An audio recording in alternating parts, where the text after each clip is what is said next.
colleagues, I think we'll get things underway. And I'm going before we make general remarks, we're going to convene our committee of adjustment first. We just have one item on the agenda, and I'm assured it's a fairly quick one. So we'll move to call to order the meeting of our committee of adjustment here at the Municipal Center on Wednesday, June 14th. And with that in mind, I will ask for any disclosures of interest. Council colleagues, any disclosures? Okay. I'd like to note that Councillor John Barclay, our Deputy Mayor, is away this evening. He's attending the My View Film Festival in Brockville, which he helped to found and is immensely proud of, so Deputy Mayor Barclay won't be here tonight. With that, I'll look to the approval of minutes, and these are the minutes from April 12, 2023. Can I have a mover and a seconder, please? Thank you. Councillor Wilson, Councillor Strachan, and I'll call the question on the adoption of the minutes from April 12th. All in favor? Thank you. Okay, so we'll move to our public hearing. And this is for application number A0523 for lands located at 205 Davis Road, Part Lot 1, Concession 2, Geographic Township of Oxford and Rideau, now the Municipality of North Grenville, to increase the permitted height of an accessory structure to permit a detached garage. I must advise you that this meeting is your opportunity, of course, to voice any objections or concerns in regards to the proposed minor variance application. If an appellant does not provide oral submissions at this meeting or written submissions before a decision, the applicant may be refused at the Ontario Land Tribunal. Debbie Wood, who's here with us this evening, Secretary Treasurer, will keep a record summary of the meeting. Any persons who wish further notice of the discussion this evening can certainly approach Debbie. I'll ask, are there any persons here for the public meeting? Yes? Okay. And are you the applicant or a member of the public? Agent, gotcha. Okay, thank you. So I'll pass it over to Mr. Mosher, and he's going to give us a quick update on 205 Davis. Thank you, Your Worship. I think there is a brief slide presentation. I Sure. just don't know if that could get pulled up, please.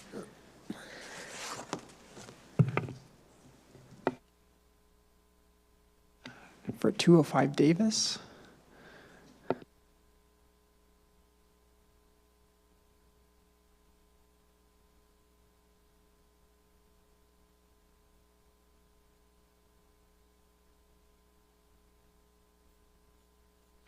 Give us 1 sec. Is it on its way? Yeah.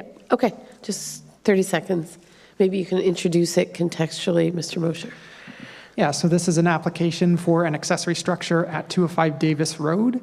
It's in the western part of the municipality, and North Grenville, yeah, this is perfect, thank you. So the request is to increase the height from 6 meters to 7.3. So there is a cap on accessory structures to only be 6 meters within the rural area. We could go to the next slide, please. This is the subject property on Davis Road, just close to the corner of Haskins and Davis. We could go to the next slide, please. This is the site plan that's been provided by the applicant. It's a little bit difficult to see, but just below the number 3 is the structure indicated in number 6, and that would be the accessory structure. It meets on lot coverage and setbacks from property lines and all the other things. It just is a little bit over in height. Next slide, please. Yeah, so this is the sketch that's been prepared by the applicant, and it shows 23 feet, 9.5 inches, which translates into metric 7.3 meters. Heights measured from the average grade to the midpoint of the trusses. Next slide, please. So from a staff perspective, the application is considered to be minor, represent good land use planning, and that it's in keeping with the official plan and generally conforms to the zoning bylaw, and all construction would be able to comply with the requirements of other zone standards, and construction would not occur on any easements. Next slide, please. No comments were received at the time the slide deck was prepared, nor were any comments received after the slide deck was prepared for this application. Next. So staff's recommendation is that the increase in height be granted because it's minor in nature, generally conforms to the OP and the zoning bylaw, and is good planning. Happy to answer any questions. Perfect. Questions, colleagues, in regards to this one? I'm not seeing any. We only have the applicant's agent here, so no members of the public. So with that in mind, I'm going to move to close the public meeting. Ms. Wood, does that make sense? Okay.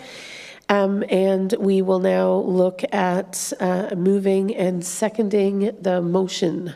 And I just lost the motion. Maybe we could flip the slide back with the motion in question.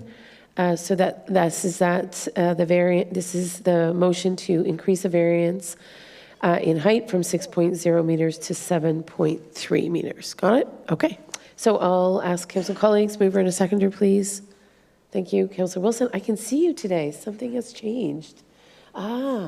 Screen's gone. Excellent. Thank you. It's really radical, actually. Thank you. Okay. And Councillor Sullivan, you'll second. Okay, the motion's been read. The presentation has been submitted. I see no last questions or concerns, so I'll call the vote. All in favor, please. Good.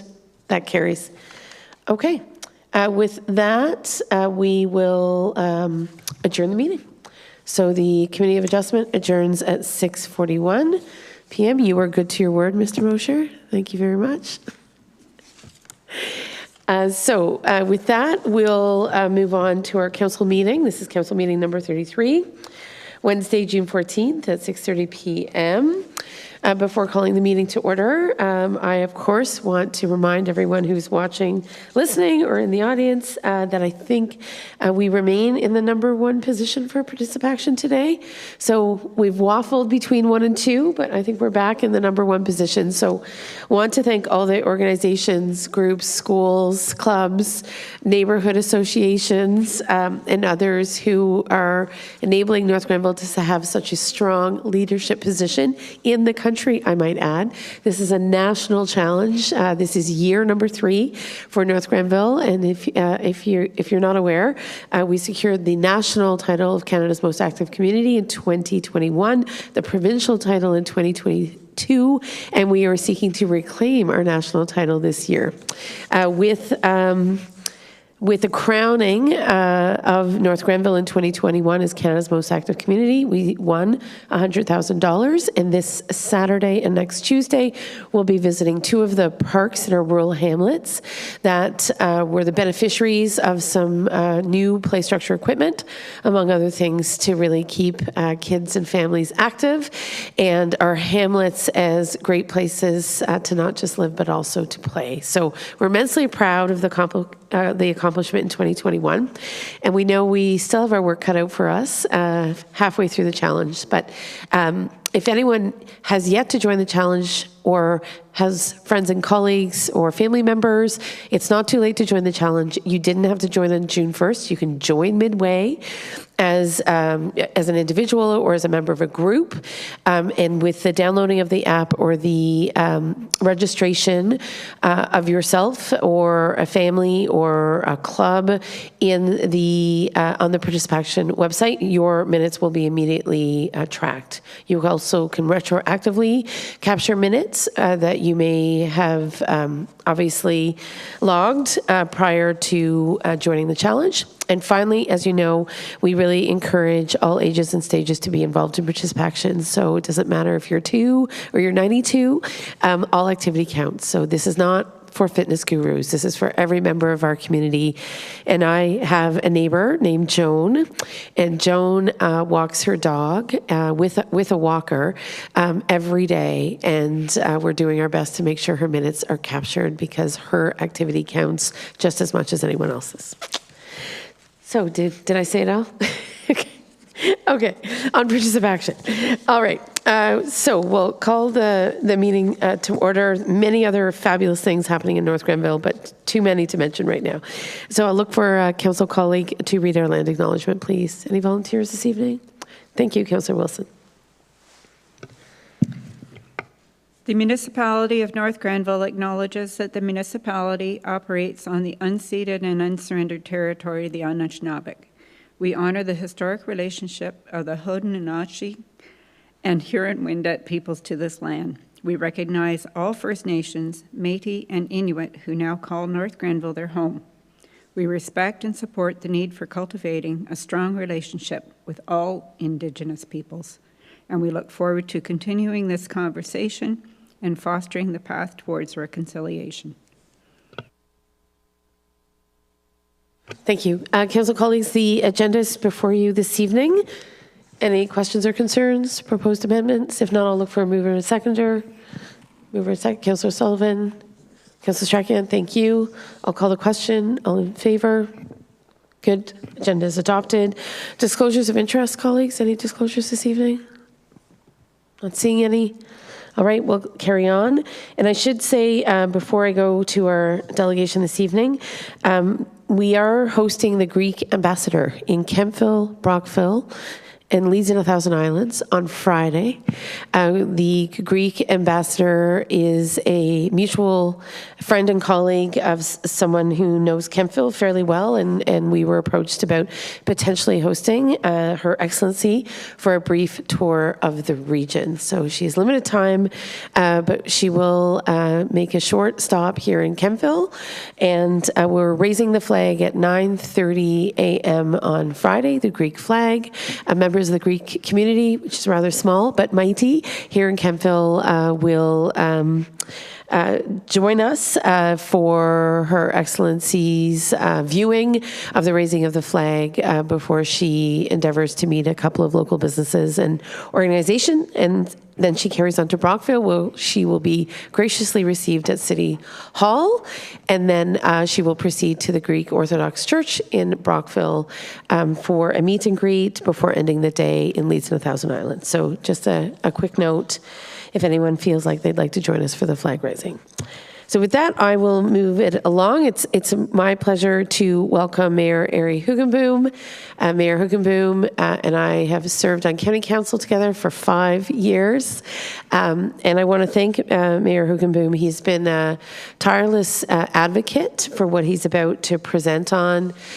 He's deeply knowledgeable and incredibly committed to the Mapleview Landings project. I often make reference to this project when I talk to folks here in North Grenville, but truly the story and the context and the significance of this development is really best delivered by Mayor Hoogenboom. So I really am grateful that you made the trip, Mayor, and we look forward to your presentation. Thank you.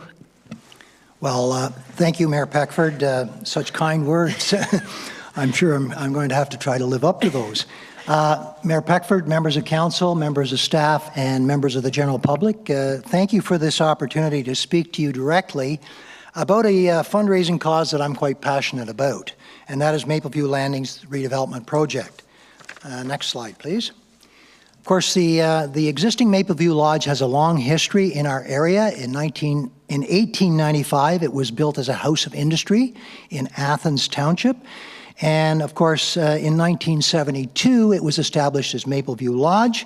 And then in 2004, it underwent significant renovations. And today, it's home to 60 residents served by 125 employees. And we deliver holistic care 24 hours a day, 7 days a week. It's, of course, owned and operated by our United Counties of Leeds and Grenville. Next slide, please. In 2022, the long-term care redevelopment project was announced to build a new 192-bed home, which will accommodate the existing 60 residents and welcome another 132 residents. It's an $80 million project. It's the largest capital project that we've ever undertaken at the United Counties. And I know that you folks also have a large project here, which we're still waiting and hoping gets started soon. But this is the largest project and will continue to be the largest project. The province contributes $43 million of that, but that money comes to us over the next 25 years. The county's taxpayers are, of course, responsible for all of the construction costs beyond the committed provincial grants. Next slide, please. So a little bit more of the background. In July 2022, almost a year ago, we awarded the tender to McDonald Brothers Construction, and construction, of course, is now underway. We have a target completion date of the spring of 2025, so it gives you a sense of how large a project that is, that it would take over 2 years to construct. And then we hope to move our first residents in the summer of 2025. Next slide, please. Mapleview Landings. A little bit confusing. We have Mapleview Lodge and we have Mapleview Landings, but Mapleview Landings is the new name of the entire property, which houses the long-term facility and the current Mapleview Lodge. which will be repurposed for other uses. And that's currently under review by County Council and by the Board of Management for Mapleview Lodge. And that will be sorted out as we move forward. Next slide, please. These are some of the photos of the construction that's underway. In fact, I think some of these photos are in fact several months old because progress is rapidly ramping up there. I think the last time I inquired, there were over 50 employees working on there on a 5-day-a-week basis. So it's a great employment generator for the region. Next slide, please. The baby boomer demographic, I think we all know about us as baby boomers, and it's higher than many other regions in Canada. In fact, in my own township of Rideau Lakes, our senior population is 25% higher than the provincial average or the national average. So we're going to need these facilities in the next 10 years or more as we all age. And I'm hoping that you as a local council can be part of the solution to make sure that these facilities are first rate when all is said and done. Next slide, please. So why donate? Well, you will enhance the quality of life for the residents there in a state-of-the-art long-term care facility. You can make a difference for many of the residents who may be in their final years. In fact, the last time I checked some numbers with the province, the average age of people going into long-term care is 86. The average occupancy is 18 months. So this is really an end-of-life accommodation for folks, and I'm quite passionate that we need to provide them with the very best care and services that we can going forward. I had both of my parents in long-term care in Kemptville, actually, and you know, it was a difficult time for us, but we were so pleased with the excellent care that they received. Now, the construction costs do not cover all the quality of life amenities that we would hope we might be able to provide to these folks. So we want you to be part of that legacy, to become a donor to a best-in-class model facility in our community. And I'm not just speaking to the council, I'm speaking to the people in your community as well, because there's many opportunities for people in the community to either make a personal donation or to work through their church or their service club or whatever they might have to step up to the plate and make sure that we reach the goal that we've established. Next slide, please. So we want this to be a best-in-class municipal-run facility in Ontario. And we do commit to ongoing affordable quality care and service. We're going to recruit the best staff. We're going to offer continuous improvement through training and development.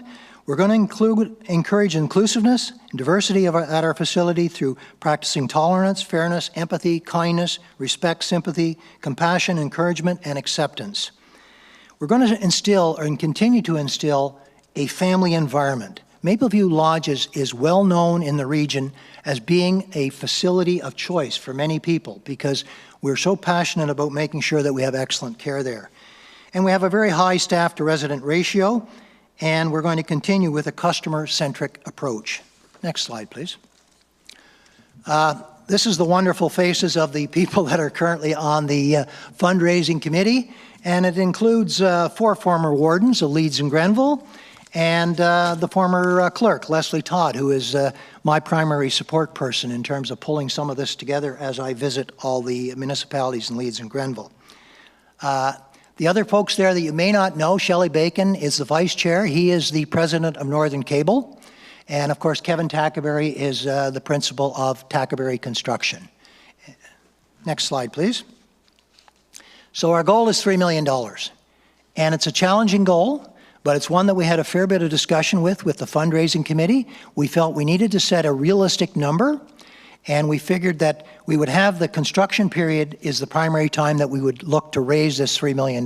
Because once a facility is built, people start to focus on other services, other facilities, other worthwhile charities. Next slide, please.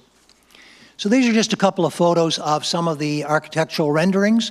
You see one of the dining rooms there. You see a sample of the room. We have both private and semi-private rooms, and there'll be 6 wings in this building. Each wing will have 32 beds. So that's considered a unit and a neighborhood. We're calling them neighborhoods. Next slide, please. So the committee sat down and we said, well, perhaps we can have some naming rights for some of the facilities that are in this building. So for example, the facility naming rights have been secured for $300,000. We have secured the garden and the shelters for $100,000. We have one of the 6 neighborhoods secured at $100,000 each, and we have one of the dining rooms at $30,000 each. I'm pleased to say that the one dining room is Rideau Lakes Township's dining room. Next slide, please. Here are some more examples of targeted amounts for certain naming facilities. So you have one community room, which has been secured. You have one of 6 dining balconies, which has been secured. And you have the water fountain in the garden, which has been secured by other donors to date. Next slide, please. And then, of course, we still have, we have one sunroom that's been secured. We have 5 more sunrooms at $15,000 each. We have dining balconies. We have 2 dining balconies that have been secured. There's still 4 available. And the water fountain in the garden has been secured. Next, that's a good slide, sorry.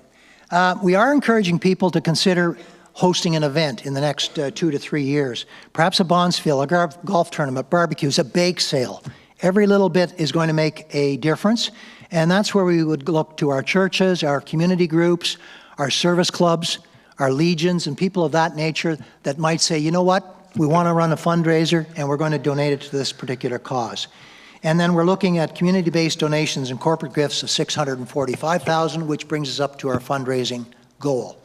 Donations are eligible for a 100% tax receipt, and donors of $1,000 or more will be recognized through plaquing in the new facility and or the Maple Leaf Tree of Giving, which I'll talk about a little bit going forward.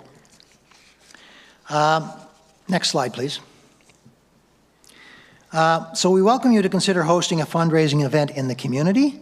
The proceeds can be designated to a specific quality of life enhancement depending on the amount raised. For example, Curling Bonspiel could support a water fountain.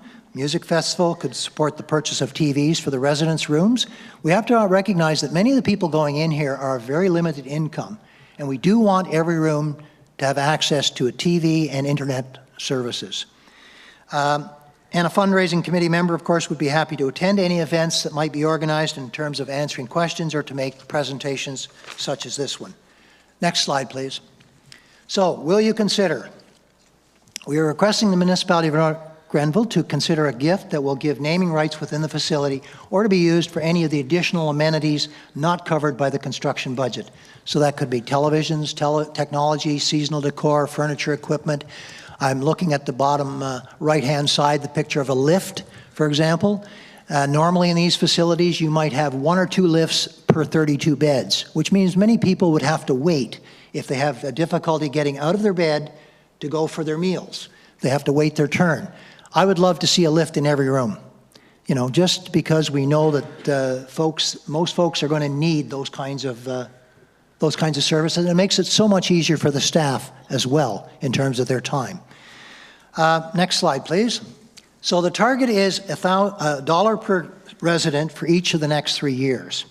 And they put down your population at 17,964. And so they've rounded that down to 17, which I think is a bit of a break for you folks. I would have rounded it up. But anyway, a 3-year commitment. We're looking at the municipality of North Grenville perhaps committing to $51,000. And that could be done in a year. It could be done at year end. We know most folks have done their budgets already for this year. But if you had a surplus at the end of the year, for example, that's what I know Rideau Lakes is looking at. But if you need to do it over 3 years, we're quite happy with that as well.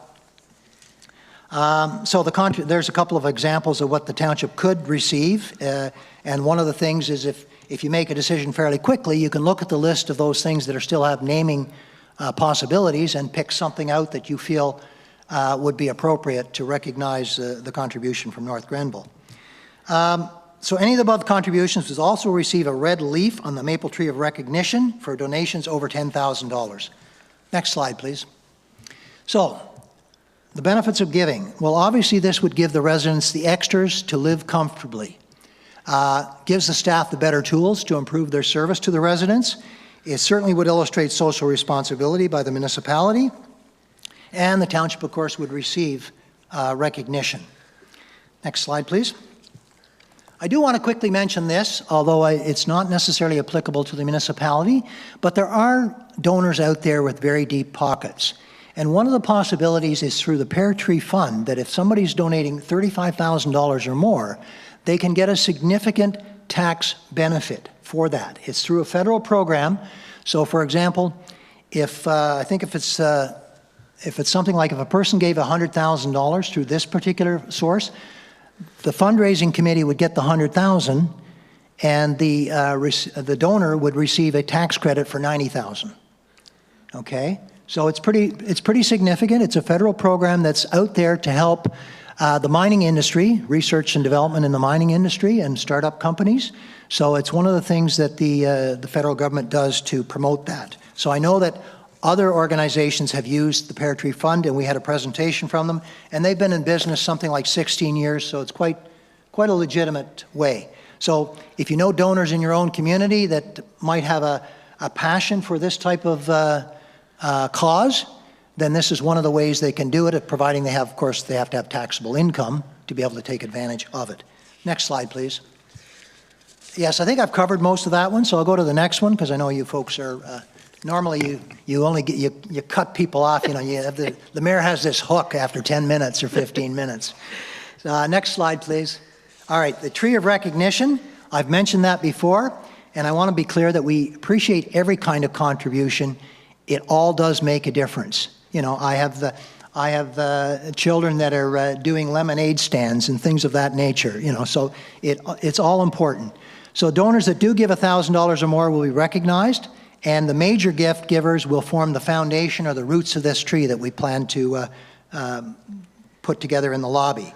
Next slide, please. So this will show you that we have red leaves, orange leaves, yellow leaves, green leaves, depending on the size of the donation. And on those leaves, I didn't bring one, but I have a sample. I think the mayor probably got a sample at one time as well, where your name would go, or the name of the municipality, or the name of the corporation if there's a business that wants to make a donation. All of that would go on this beautiful multicolored tree that we end up putting in the lobby. Next slide, please. So the next steps are simply approval by the donor of the dollar amount and the contribution terms, so that's in your court. Sign off by the authorized members of the contribution agreement, and finalizing the naming rights, benefits, and acknowledgement. So again, as we find donors for some of these things, those things will come off the list, and but there's still many important things there that would provide a very good level of recognition. And then we do a media announcement to publicize the contributions. So next slide, please. So why donate? I'd be remiss if I didn't acknowledge that our staff is exceptional at Mapleview Lodge. And this is just a picture of them during COVID. Next slide, please. And we are a best practice spotlight organization. We've won awards from the Registered Nursing Associations of Ontario for some of the work that's been done by the staff there in terms of, now, granted, it's probably easier to do a great job in a facility with 60 beds, but we believe that we can transfer that level of commitment and staff involvement to a much larger facility as we phase it in. So, next slide, please. Really, the reason you donate or you consider donating is that our residents are the reason. Now, I have been asked the question in the past, well, how many people from my municipality or my area are in Mapleview Lodge? We have some of those numbers, but you have to remember that we don't get to decide who gets in there. It is done by the provincial government on a needs basis. So if there are people in the hospital, for example, that shouldn't be in the hospital, need long-term care, they tend to move up the priority list.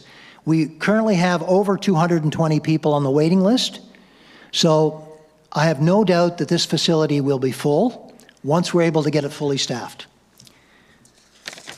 And next slide, please.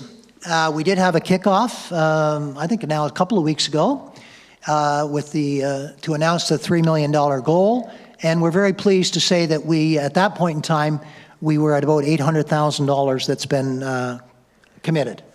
Not necessarily in our pocket yet, but it's been committed, so that's a good news story. And this would, and to date, can tell you that Athens, Rideau Lakes, Front of Yonge have already committed to the $1 per capita over the next 3 years. Marrickville, Wolford, Elizabethtown, Kittley, I've made presentations there. Their decisions are pending, and I have booked presentations to all of the other municipalities in Leeds and Grenville. Now, people are saying, what is wrong with you, Mr. Mayor? You have so many meetings to go in your own municipality. But I'm passionate about this. I think it's very important. I think all of us may well end up in a facility of this nature, if not in this one, in another one, and we need to make sure that these folks are a priority. Next slide, please. I won't go over the testimonials. That's a few testimonials for some of the residents. So the next slide is my last slide. So I do want to extend my appreciation to Mayor Peckford and Council for agreeing to have me on as a delegation, and I'm prepared to try to answer any questions you might have. Thank you. Thank you, Mayor Hoogenboom. Your passion is evident. That was a great overview of what's on the horizon for Mapleview Landings. Council colleagues, any questions at this stage? You know where Athens, Ontario is. It's worth the drive to go out. This is a very elaborate project, in part because it's being built on service land.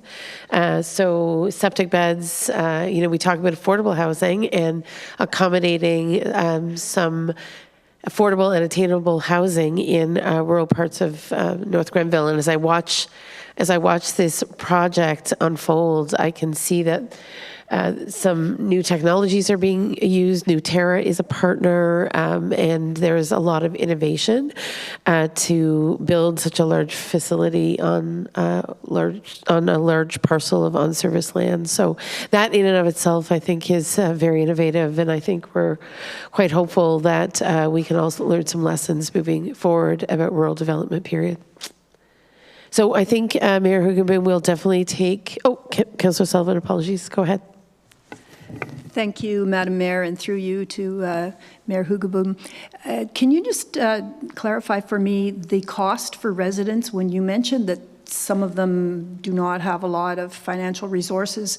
Is it subsidized by Yes, it is subsidized, and the current cost at the facility range anywhere from about close to $2,000 to about $2,500.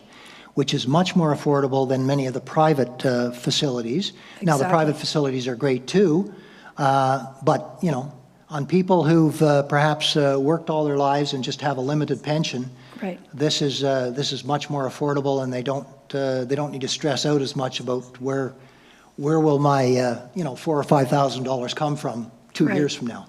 Thank you. And do you have? Is it set up similar to?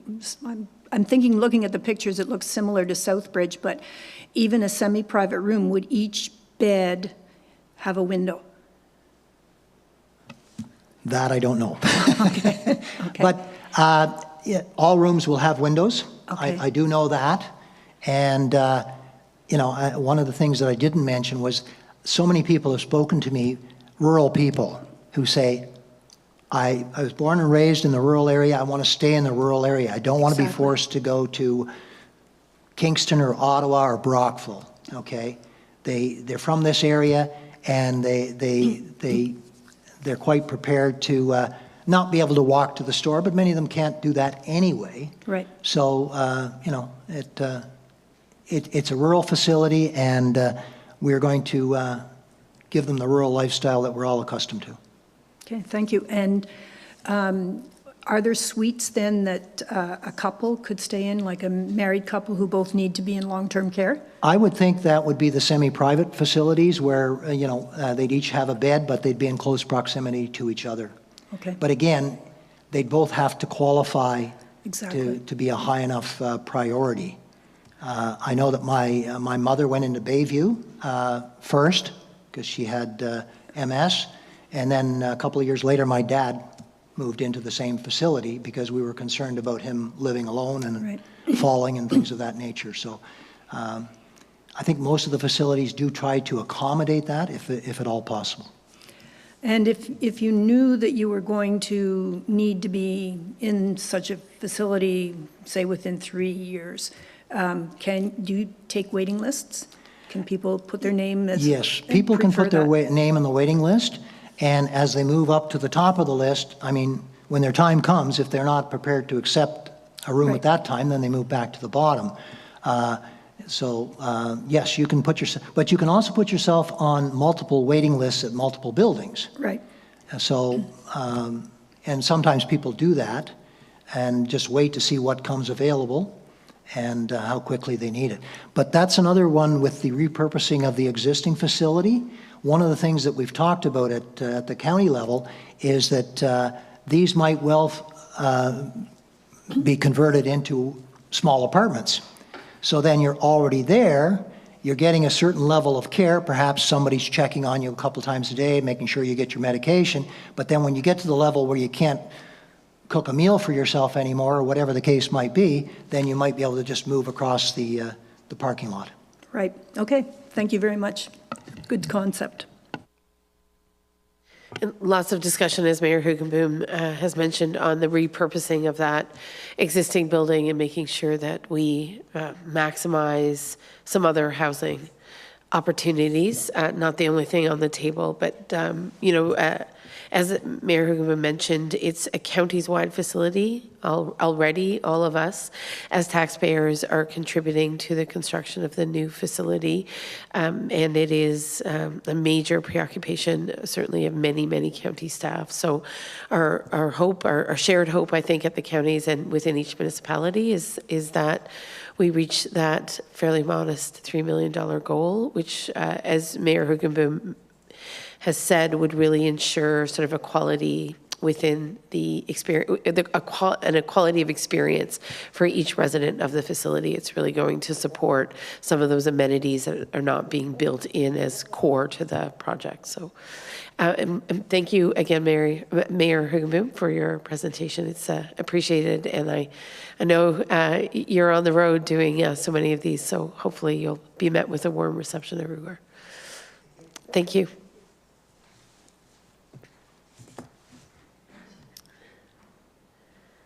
Okay, we'll carry on and wish Mayor Hoogenboom safe travels. He's got a bit of a hike, but you're welcome to, stay tuned or stay a bit longer.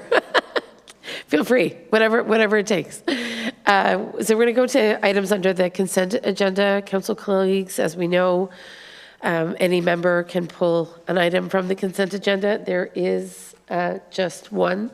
So I'll look for a mover and a seconder in regards to the single item on the consent agenda this evening.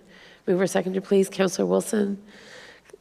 Councillor O'Sullivan, thank you. And I will call the question on that. All in favor, please. Good. Moving back to the delegation, we just need to go through the formality of having received the presentation, which Mayor Hoogenboom has just undertaken, which provides information with respect to the long-term care facility, Mapleview Landings, which is, as Mayor Hoogenboom noted, seeking donations to reach its fundraising goal of $3 million. Can I just get a mover and a seconder for receipt of the presentation, please? There's only three of you. Councillor Strachan, Councillor O'Sullivan, thank you. We're down from our regular 5. Okay. So I'll call the question on that. All in favor, please? Good. So we'll move on. We, of course, have nothing under Office of the CEO this evening. Is that correct? Nothing under Client Services and under Corporate Services. Ms. Jeannot, are you walking us through that? Okay.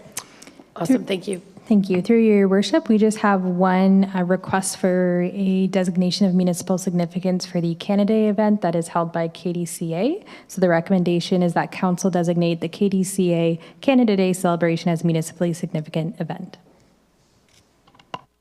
Okay, I think we're all familiar with the excellent job KDCA does in organizing Canada Day. We're grateful that they're doing it again. I know they're hard at work, so I'll look for a mover and a seconder for that designation, please. Okay, Councillor Strachan, Councillor Wilson, thank you. Any discussion, colleagues? Not seeing any. I'll call the question. All in favor? Thank you. And I'm sure they'll be coming out shortly with their list of events and activities for the day. So we're very grateful that the Kemptville District Community Association has taken this on for yet another year. So I'd like to express our appreciation to them. So nothing under Emergency or Protective Services, Finance, Parks, Work and Culture. On the theme of long-term care, however, in taking good care of our seniors, we are now going to go to the proposed zoning bylaw amendment, County Road 43, Pine Hill Road, and I believe Ms. Martin, you'll take us through that. Oh, Deputy Director, yes, okay. Sorry, Mr. Mosher. Thank you, Your Worship. Yeah, if we could advance to the next slide. So council may recall that this matter came before them about a month ago in May. And just to recap what that was, it's a proposed concurrent application to amend the official plan and zoning bylaw at the property, which I'll show shortly.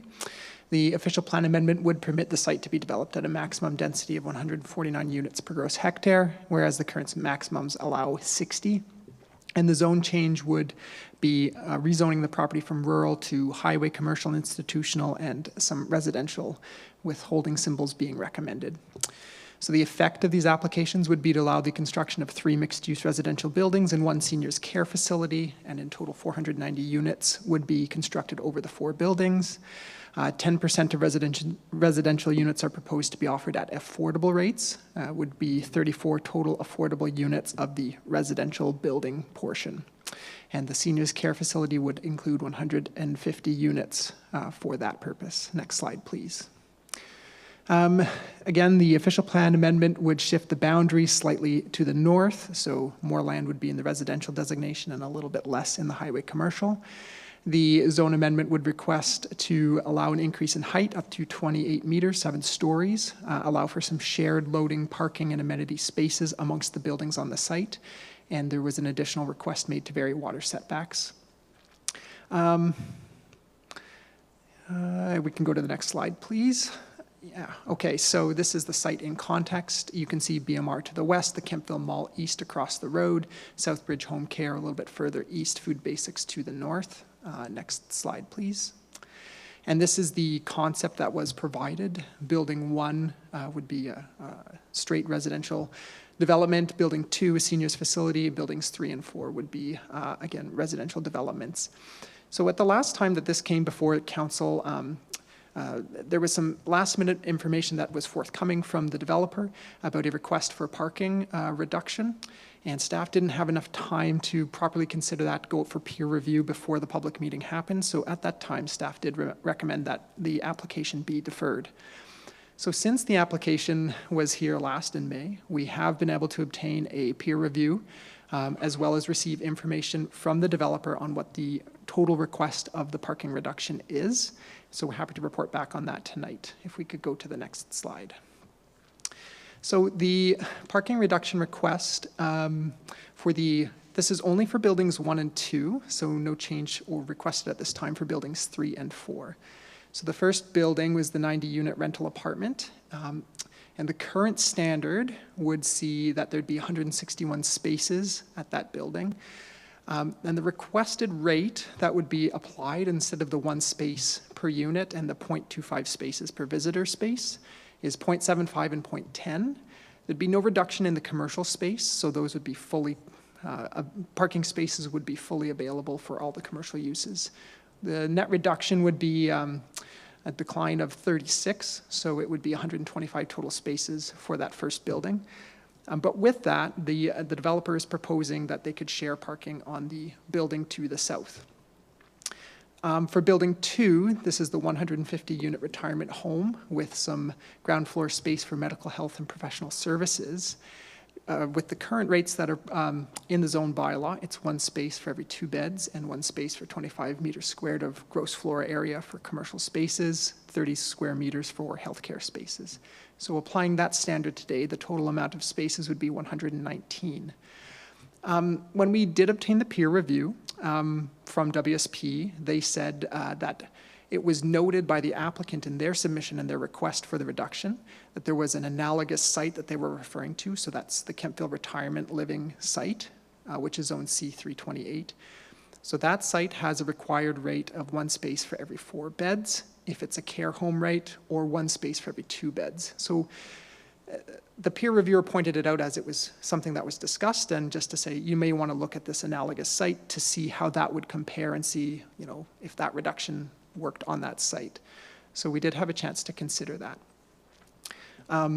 So if we were to look at the C3 site itself, the Kemptville Retirement Living, it requires 69 spaces. And If we look at what's being proposed for this site, it's kind of similar to that in that it's 63 spaces.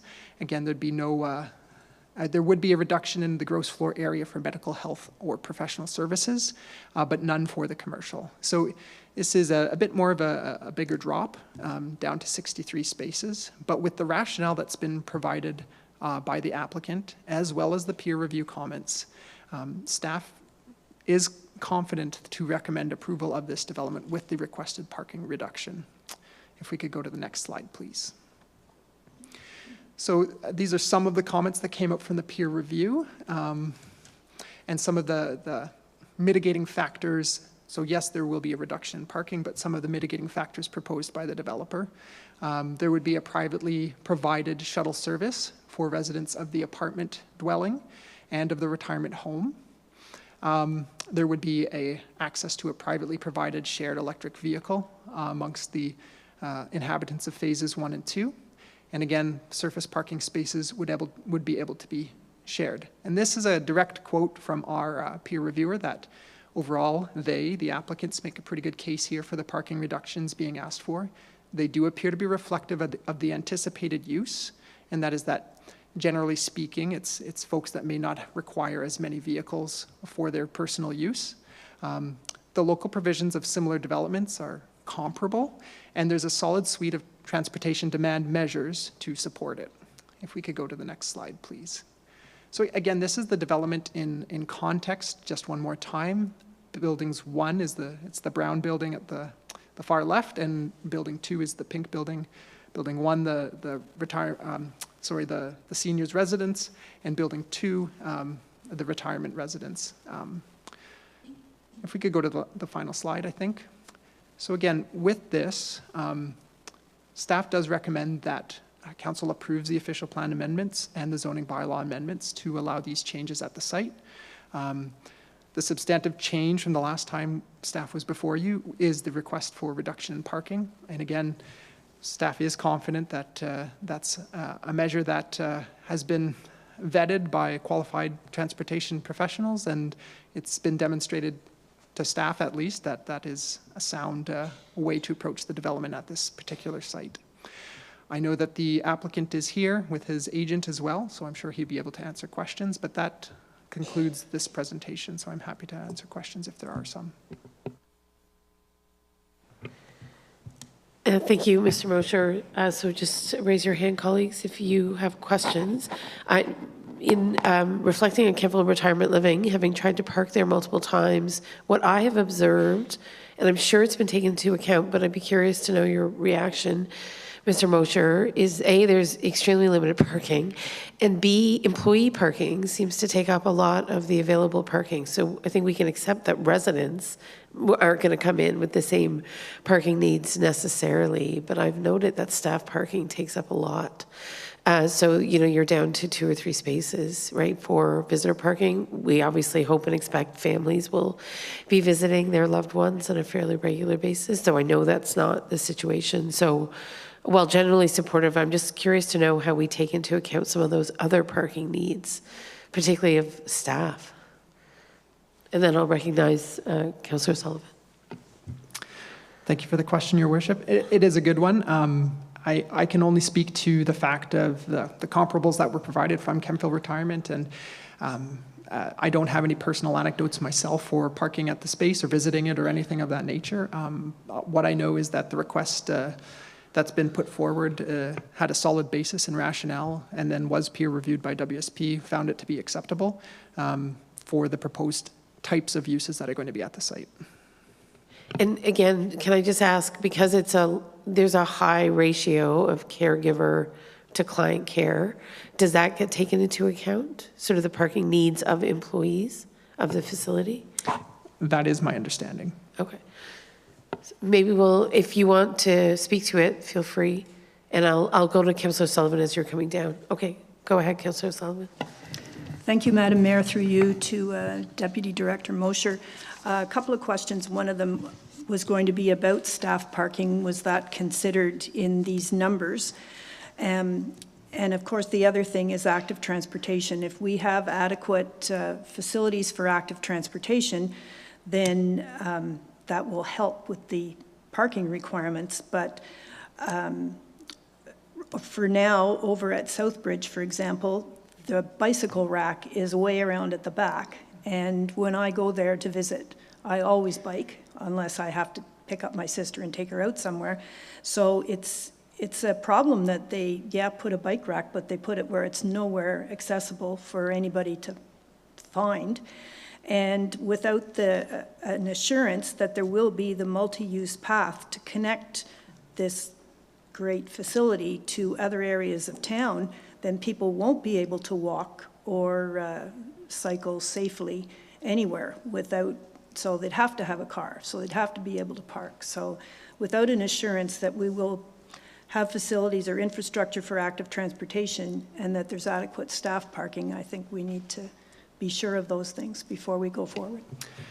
Through you, Your Worship, I'll speak to the active transportation side of things. It is in the staff report, the written portion of it, but what staff has first of all, part of the holding symbol would be that there is a site plan control agreement addressing these types of issues. The advantage is nothing's built yet, so there's an opportunity to do that right. So staff is recommending that as soon as building 1 is constructed, that the dedicated PXO, pedestrian crossing over Pine Hill Road that's called for, is at least in place to allow for that safe crossing to occur. So those are some of the things that would be details of the site plan control agreement, and they're very present and front of mind for staff. Thank you. Okay. So do you welcome back, Dr. Chana? Nice to see you as well. Just remind me, I'm so sorry of your, Bridget, right? Okay, thank you. So feel free to speak to this issue if it's helpful. Yes, thank you. So through the mayor, I'll just address 3 of the issues. The first one, in the first phase, there is no staff in that building. Right. So we're not anticipating that anything there. In the second phase, we've actually included an additional rate above and beyond just the unit rates that were available other places. So we will also have a requirement for a parking space per every so many square meters that are used for the health services, for medical services, so that will cover off the staff. And just on the note about the bike rack, we are anticipating that we will be doing the site plan control application for the first phase. And at that point, staff, I'm sure, will be giving us their comments on where they want to see bike racks, pedestrian connections, and things of that nature. We're expecting that to come at site plan. Great. I appreciate that, and thank you for anticipating some of those staff parking needs. It's pervasive in many parts of North Grenville, including downtown Kemptville, where there's limited parking, and we understand that often people perceive staff as taking public parking spaces, so I think it's wise to contemplate it in advance. Are there other questions? I see Councillor Strachan, go ahead. Thank you, through you, Madam Mayor.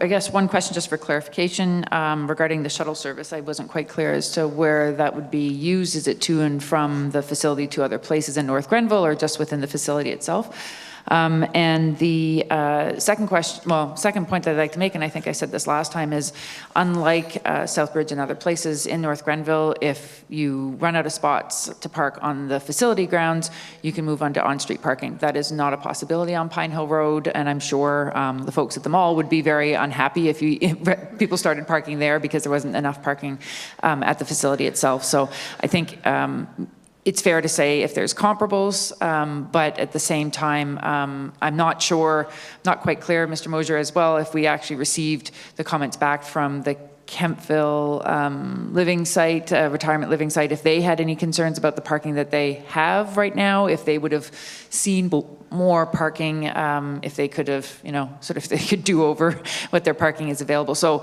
I think that the situations, as much as you may be able to compare them for the similar use, where they're located is very different as well. So there's a potentially higher risk for not being able to park at all, simply because you can't go to the on-street as an option either.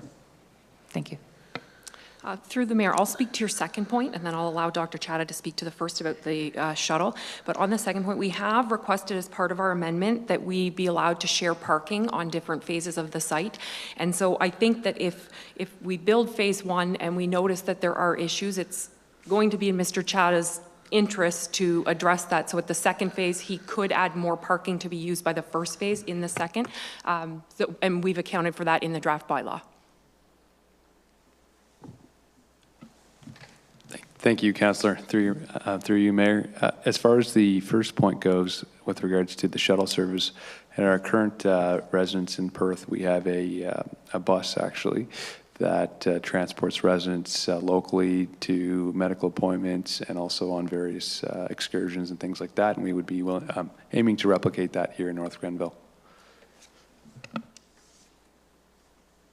And I guess it's that balance. It's a fantastic service, and I'm really glad to learn of it. I think it's the family, right? It's the families who show up, and maybe they show up in 2 cars, and I'm sure that, you know, it's carefully considered as part of that parking, right, quotient. Because to your point, as residents age, I'm sure they would embrace, right, that shuttle service. It's where I've observed certain crunch points is really with friends and family that are trying to visit, and sometimes you don't know they're staying for 2 hours or a day, right? So your designated spaces, I think, are used in a less predictable way. So, you know, again, it's your facility primarily. I think we're just wanting to make sure that all of those things were taken into account. So Councillor Strachan is right. It's there's nowhere really else to go. So, yeah. Councillor Strachan? Through you, Madam Mayor, I guess to Deputy Director Mosier, I'll ask the question more directly. Do we have any feedback from other facilities within North Grenville that have said, we don't actually have adequate parking, or we wish we had more, or anything like that? Do we have that kind of feedback as I guess, as a lessons learned that we could fall back on?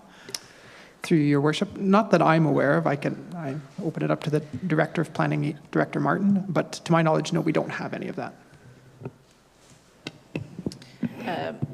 Through your worship, to Councillor Strachan, not that we have directly reached out and asked. It's not a conversation that we would have. I oftentimes find that parking can be anecdotal from experience, because I've also attended certain sites and never had a problem getting a parking spot either. So it all depends on certain times of the day, and often our traffic impact studies will look at those high peak and demands as well, coming in and out of a site. Not certain if, you know, talking anecdotally and providing that information would be a benefit in helping council make a decision, but it's certainly, we can reach out to those similar style of facilities in the community to get their anecdotal feedback. Just if I may follow up. So I think, you know, it's different asking a visitor to the facility how they felt about parking versus asking the folks who run the facility what they've heard as well. And so I think it's a little bit less anecdotal, I think, in that way. I think it would just be useful because we're using the other facilities as an example as to why that parking's sufficient. So I think having their take on things would be a useful part of filling out that story. So not saying that this is not adequate parking, but I think just understanding what they've run into now that they're fully operational would be, I think, of benefit. Thank you.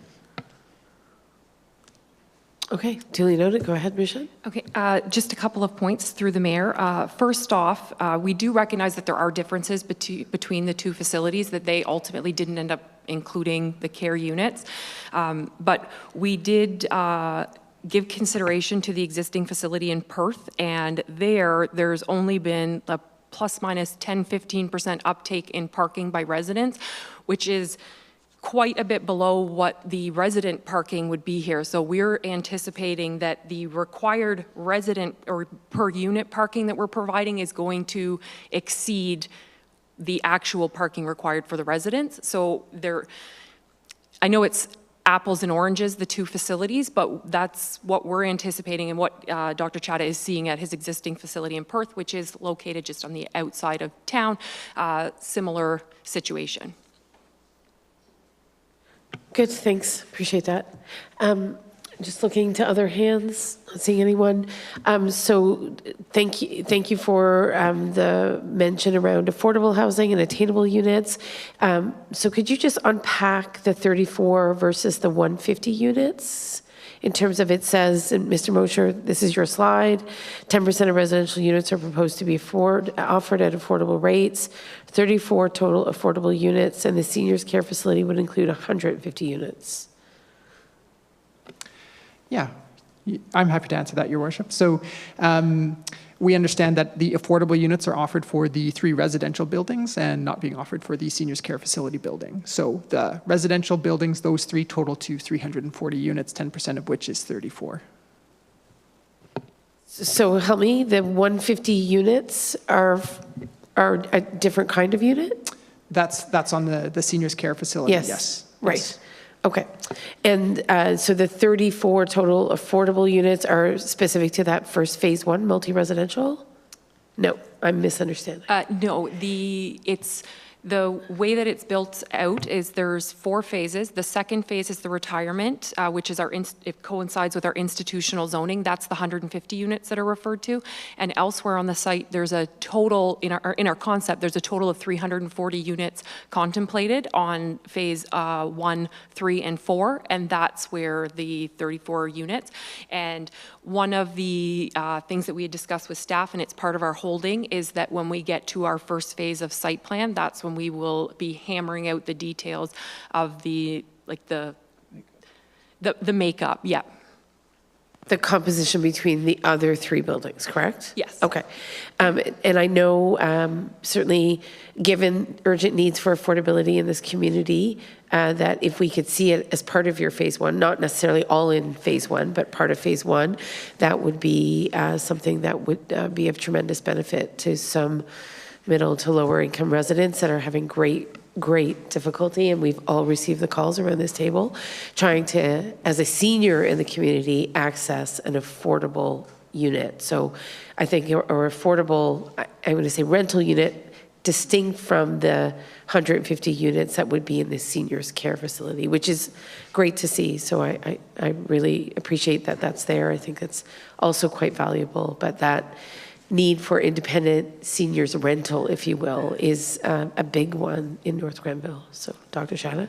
Thank you, Mayor, and I'll speak to that. I'm actively working on designs with my architect right now, and that is at front of mind, and we'll definitely have affordable units in our first phase. Great. I know it's not always achievable unless you think of it and plan for it from the minute, right, you're contemplating those buildings in that phase 1. So appreciate your consideration to that. I know we had a discussion about 10 versus 15% in our previous public meeting. I think I better understand Deputy Director Moshers. You can be a doctor. I called Mayor Jones, as Mayor Hoogan will remember, a minister recently at my county meeting. So she stood up and took the promotion, so you should take it too.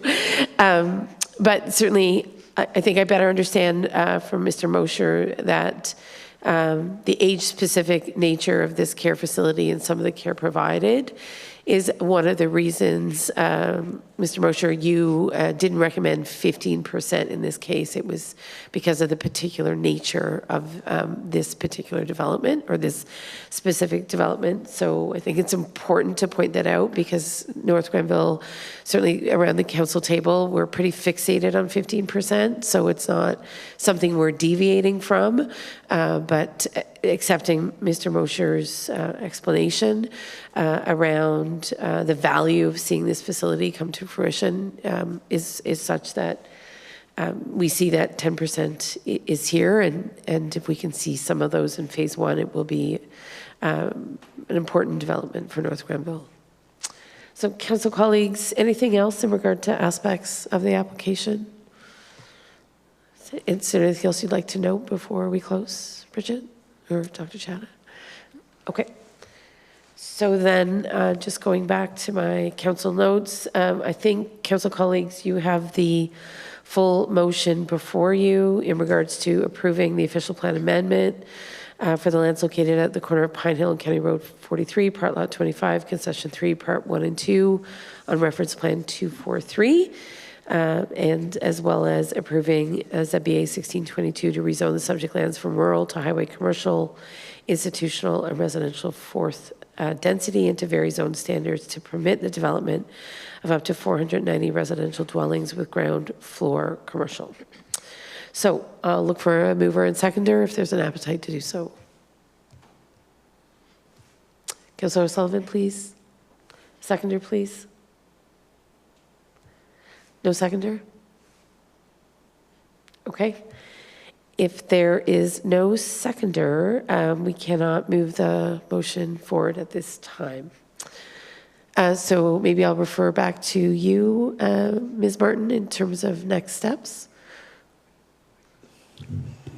If there's no seconder, then the motion does not move forward, and I would defer to the clerk's department in regards to, whether the matter would be considered defeated.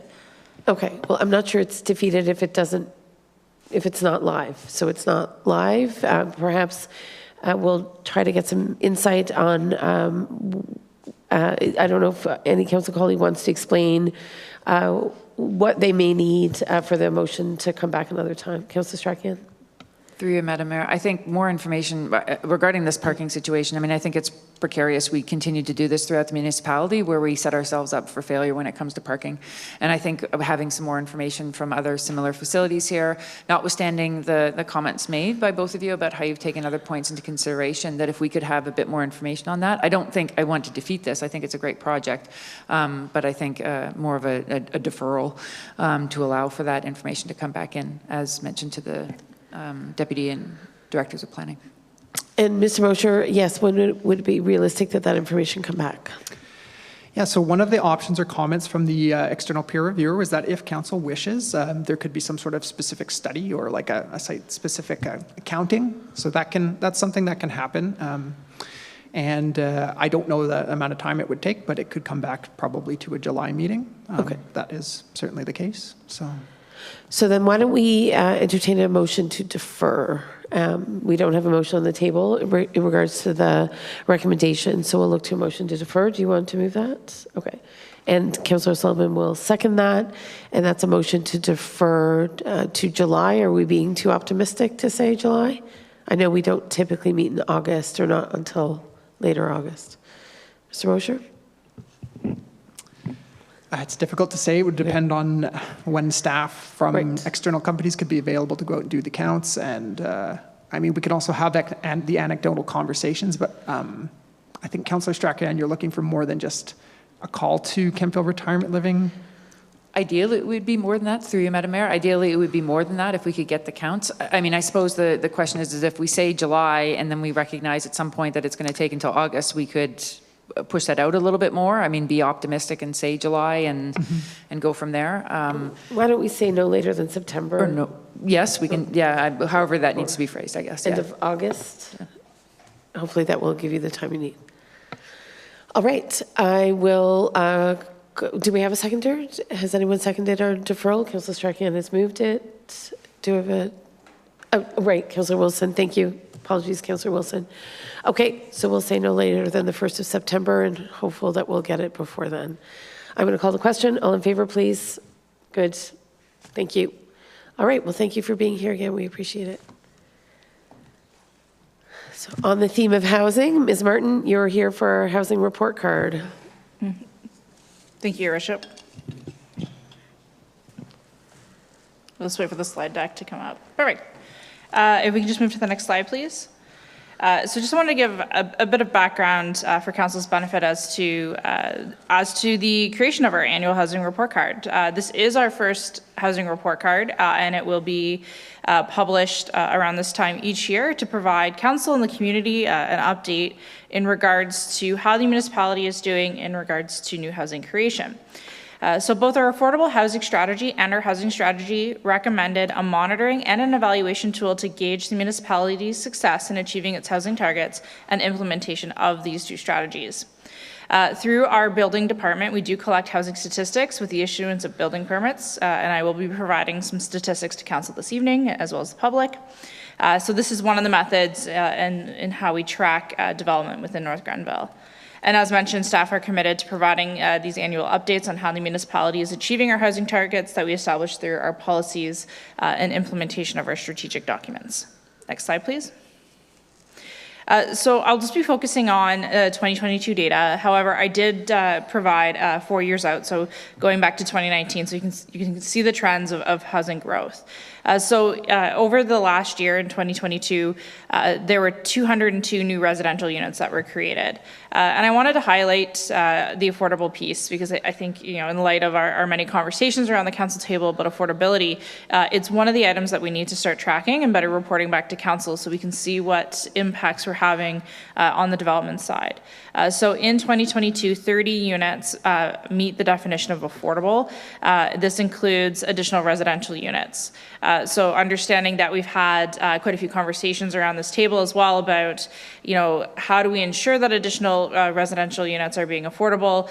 We do inherently recognize that sometimes they might not be a purpose-built rental unit, but it might be a rental unit that's created for a multi-generational living, or it's providing an opportunity to offset a mortgage to help make that living situation a little more affordable to that individual.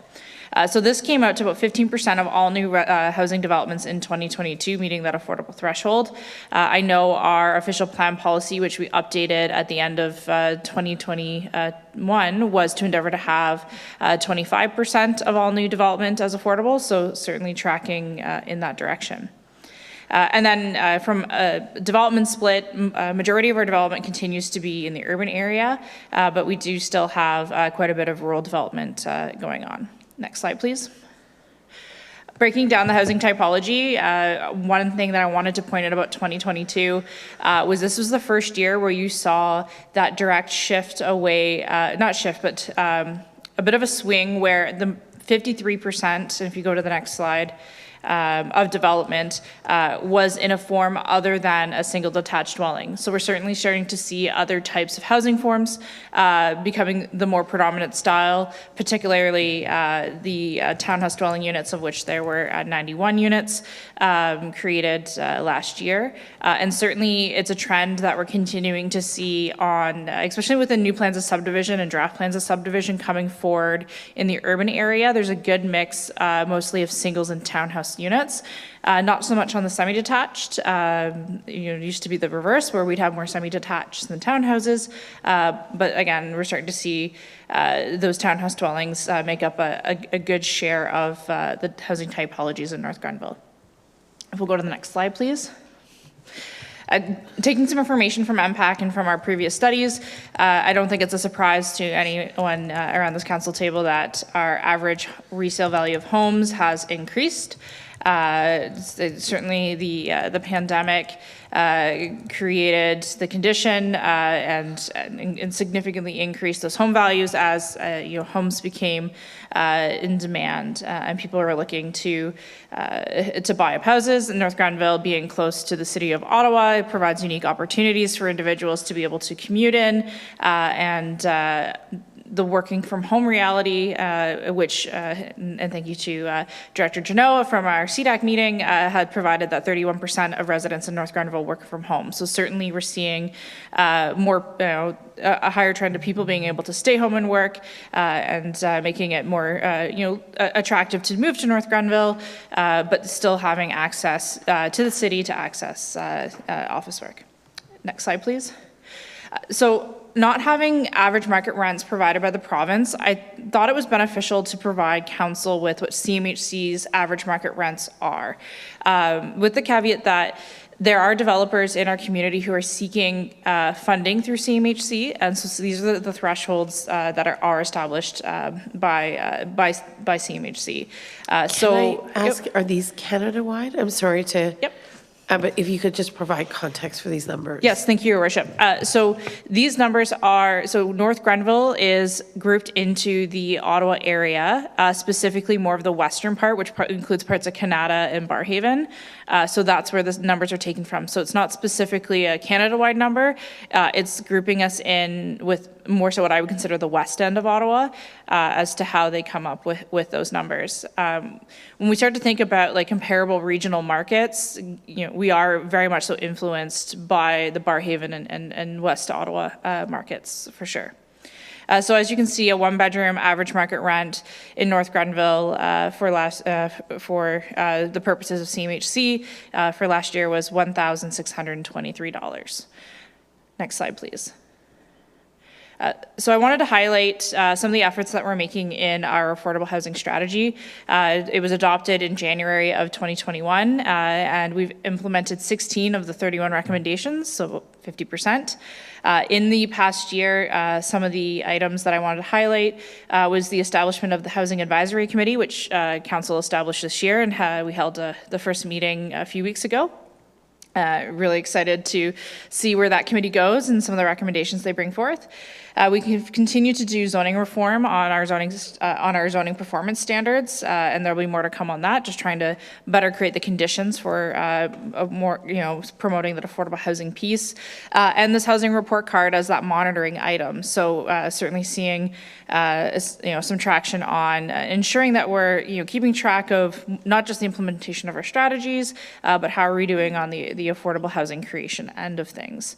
I did want to note, I had a discussion with the deputy mayor who couldn't be here this evening, and he had just asked that if I could just highlight what I mean when it comes to certain items where we need new direction. So if for the public's benefit and council's, at the back of the report card, there is an appendix for each strategy which shows where we're at in regards to the implementation of the recommendations.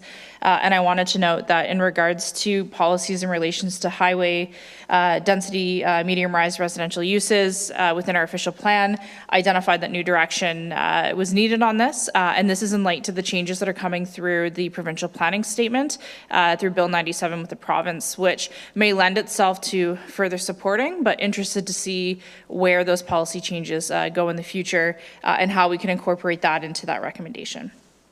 If we go to the next slide.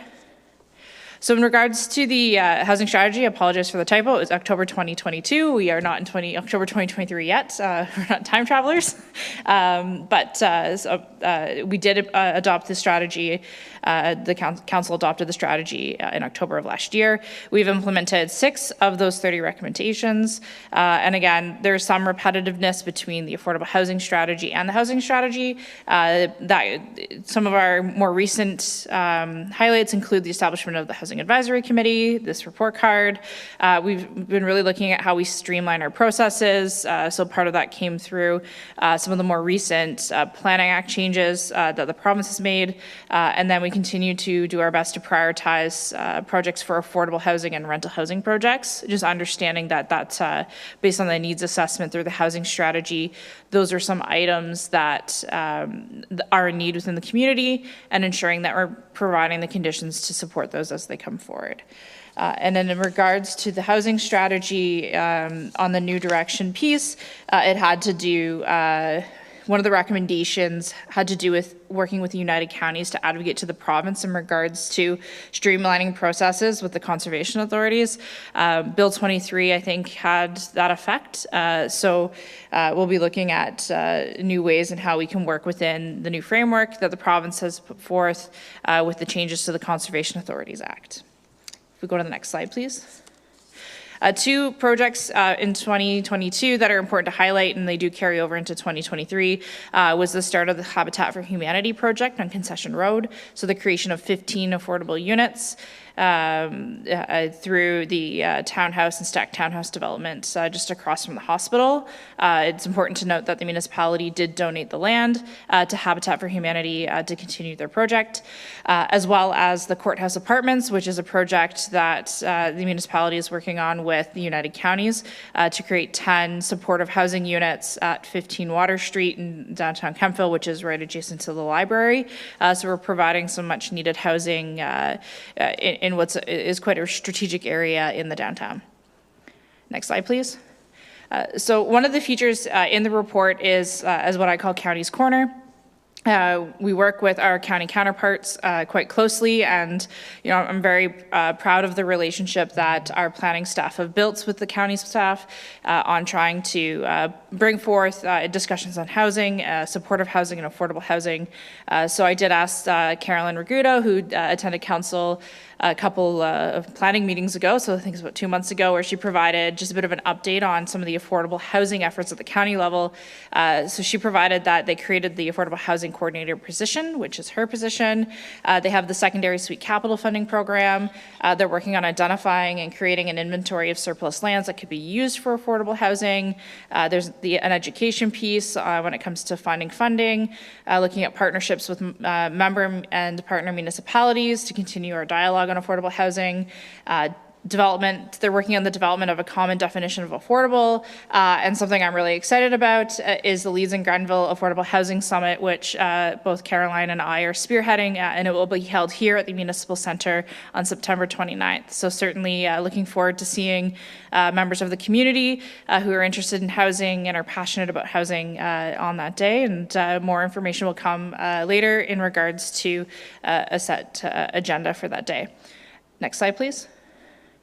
So a lot of information. The report is quite detailed. The report card is quite detailed. There's, a bunch of information for everyone. We will be working to get a booklet of the report card itself printed and made available to the public downstairs as well as on our website. I do want to thank Carolyn Lundy and our multimedia designer for the work that she did in making it look much fancier than I think us planners can do for a report card. But quite enthusiastic that we're able to share this information to show our progress on the housing front. I know this is something that council is very committed to, not just housing, but affordable housing. And I hope this is a document that each year can just show the legacy of how we're all moving forward together, and the impacts that it's having on the community. Thank you. Thank you, Amy. It's great to see this all in one place because there are many different aspects and elements to housing. So this does provide us with, I think, an important overview of where things are at and where we aspire to go. So appreciate the report card coming forward. It was yet another recommendation from the Affordable Housing Task Force. So we're slowly on our way to implementing certainly, if not the majority, several key recommendations. Council colleagues, any questions currently? I know as we wait for those numbers, Ms. Martin, to come from the province, and we've both done our follow-up to see when the province might be in a position to provide those numbers. When people walk in the door and are proposing affordability or affordable units, are we referring them to that CHMC market rental rate that you featured in the beginning? Or I should say rates for each of the bachelor, 1-bedroom, 2-bedroom, 3-bedroom. Is that the primary reference point at this stage? Thank you for your question, Your Worship. So certainly, yes. For now, it's based on, again, the changing definitions that were coming through Bill 23 on the affordable housing piece. It is a well-established rate. The CMHC has been putting out their own housing average market rents for quite a few years now in line with their funding programs. So certainly it's something that we do highlight to developers in lieu of having values established by the province, as indicated, again, through their more recent legislative changes. I would assume, I don't like to make assumptions as to the province's process and how they're going to establish their value, but a lot of the data sets would probably be quite similar. And again, in lieu of that information, it's just something a little more indicative of values that are already established by another level of government in regards to those average rents. Okay. But if you had to do some quick math, you're really looking at those numbers, right? In the most general of senses, recognizing that the province's numbers may be more nuanced, but really at this stage, if you were seeking CHMC funding, right, and you're looking at what 80% of market rent is, and CMHC funding is available to, right, to those who are building multi-residential apartment buildings and what have you. Are they holding those builders to their rates that you put on the screen today? Yeah, that is correct, Your Worship. So CMHC's funding models will be based off of their data sets and the other average rents that they establish. Right. So their funding programs and the agreements that developers are entering into would have to be at their rates. If the province set a different rate, again, it's their funding program, so it's their guidelines that you would have to meet. When the province defines that 80% of average market rents, that's in light of the development charges bylaw, which then allows for the exemption from development charges. So that would be the standard that we would have to measure by in order to allow for that discount to be applied. But ultimately, the CMHC has a well-established number, and again, staff are going to provide that data to developers until such a time that we have something from the province that further defines it for us in the context of our legislation. Okay, excellent.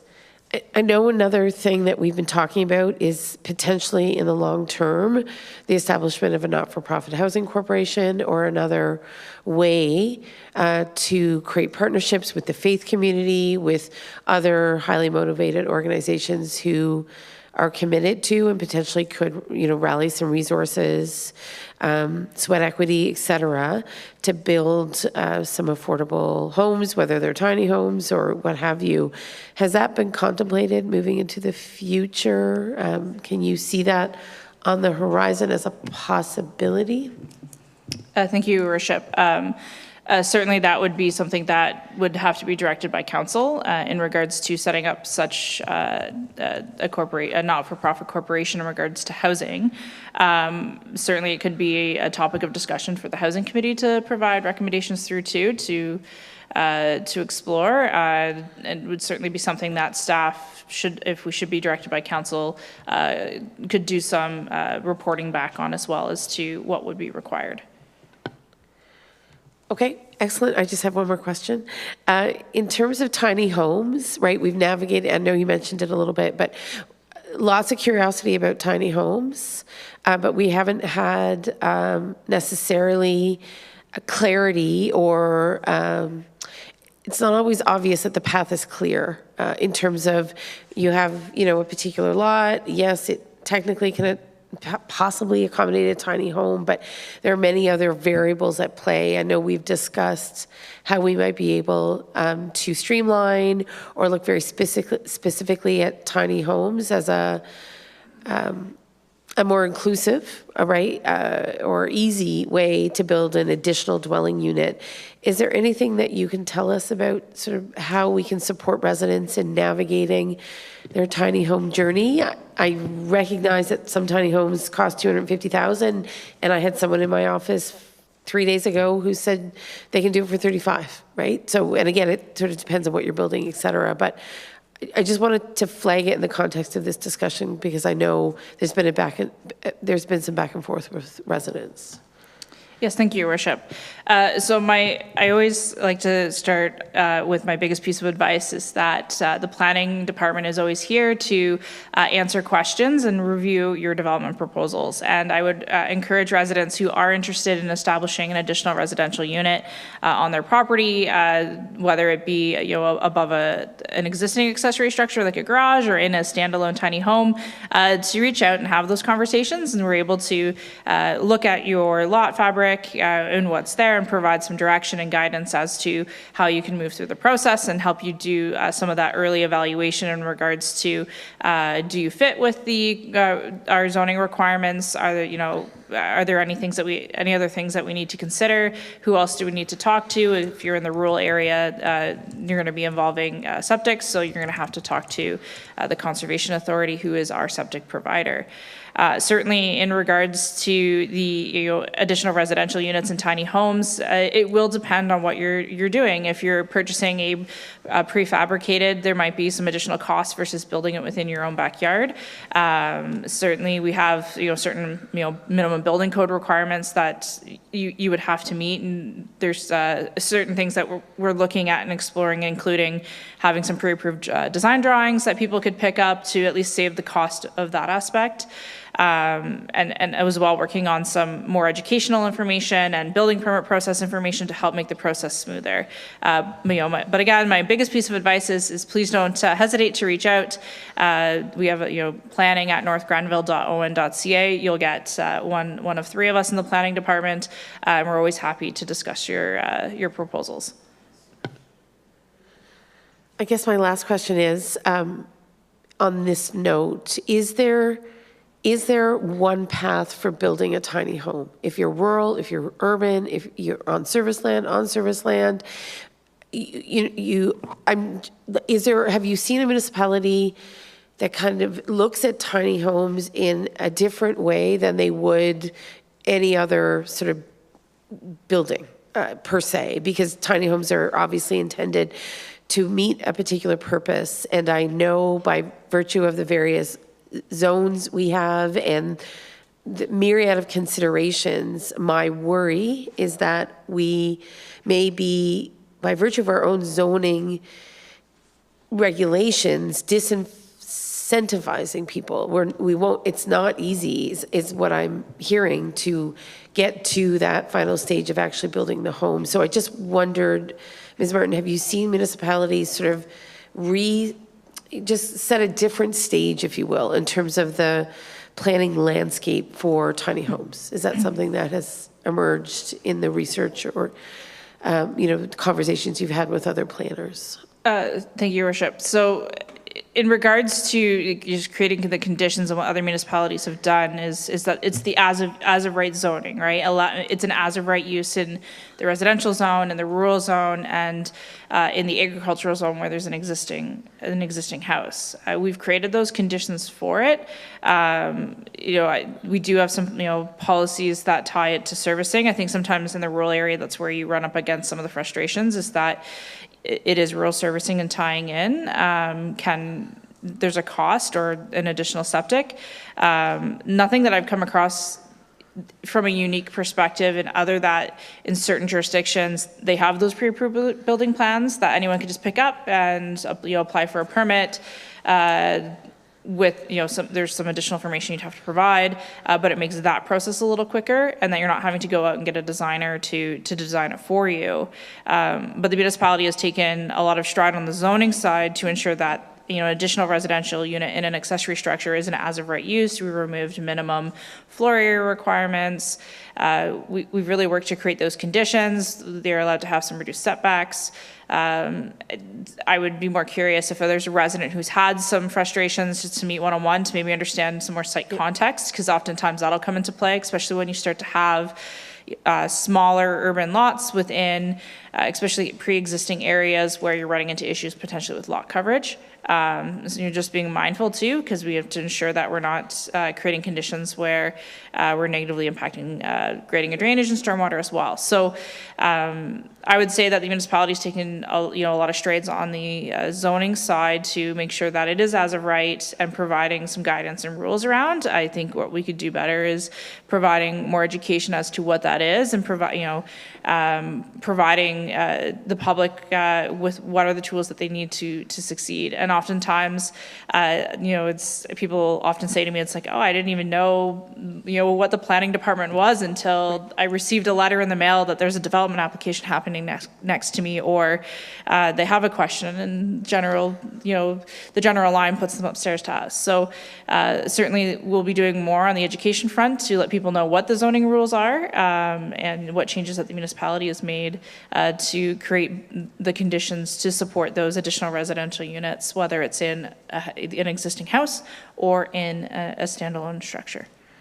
Great. Maybe then to follow up, it might be helpful to have a presentation specifically on tiny homes, and that might help to demystify and clarify for council where it becomes challenging, right? Because I think even though it's an as of right zoning, and thank you for clarifying that, it doesn't mean that that you're still compelled to meet other site conditions, right? So you may have a theoretical right, but if you can't fulfill other site considerations, it's not a right. And I'm not saying it should be a right in every instance, but I think there's a lack of clarity on what the conditions may be within each of our zoning areas, so that we can, make it simpler for people to at least understand what the prospects are for them to build a tiny home. So I would invite another presentation on that in particular, because there's so much curiosity and enthusiasm, and I think want to potentially make it happen as an individual or as a community.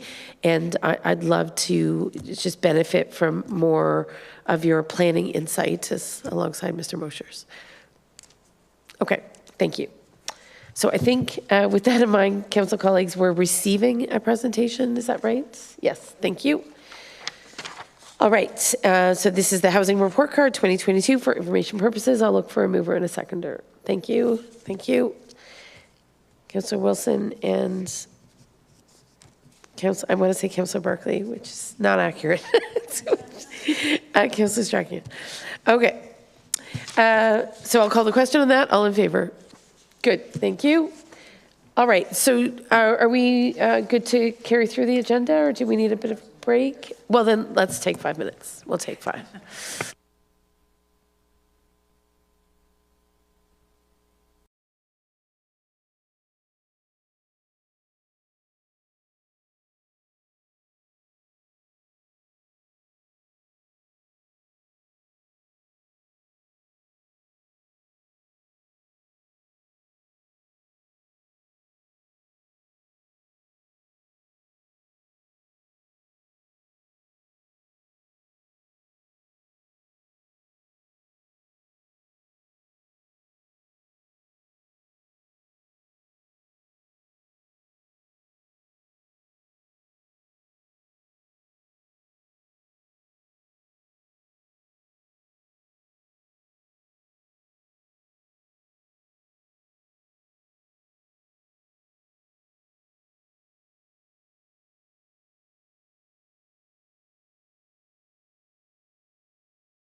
end here. But I know we had a long hour and 45 minutes, so it's important to give people a chance to move around a little bit.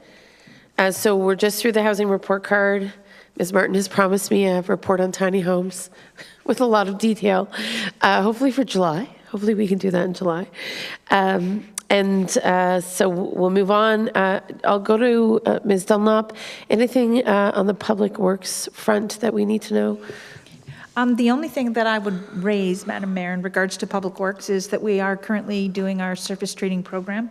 Smith Road shouldering actually happened yesterday, so that is complete. We have started our roadside mowing program, so you will see our mower out, and we will be doing the rural roads at least once this season, and depending on the season that we have, we will do a second pass.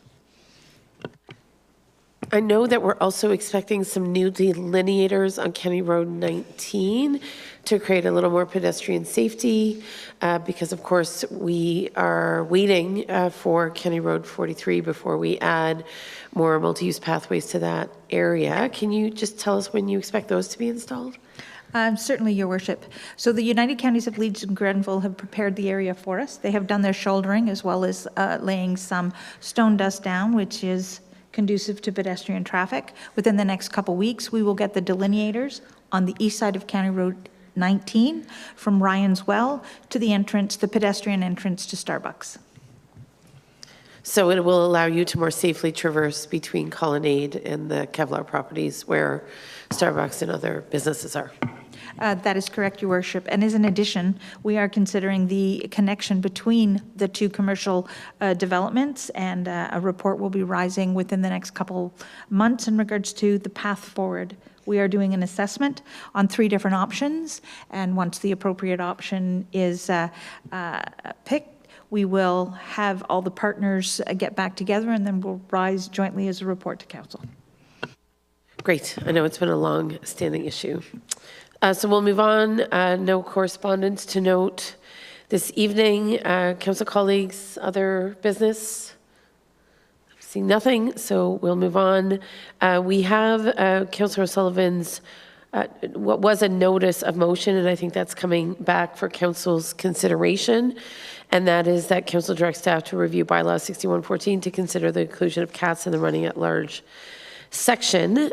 So in order for this to proceed, we'll need a mover and a seconder for a discussion, and that discussion will then result in a calling of the vote, and we'll see where things land. So I think many people are aware. This has created some controversy, very strong opinions, a little bit of CBC coverage. God bless them. They only come to town for things that appear to be controversial. So we have heard from lots of residents already on this.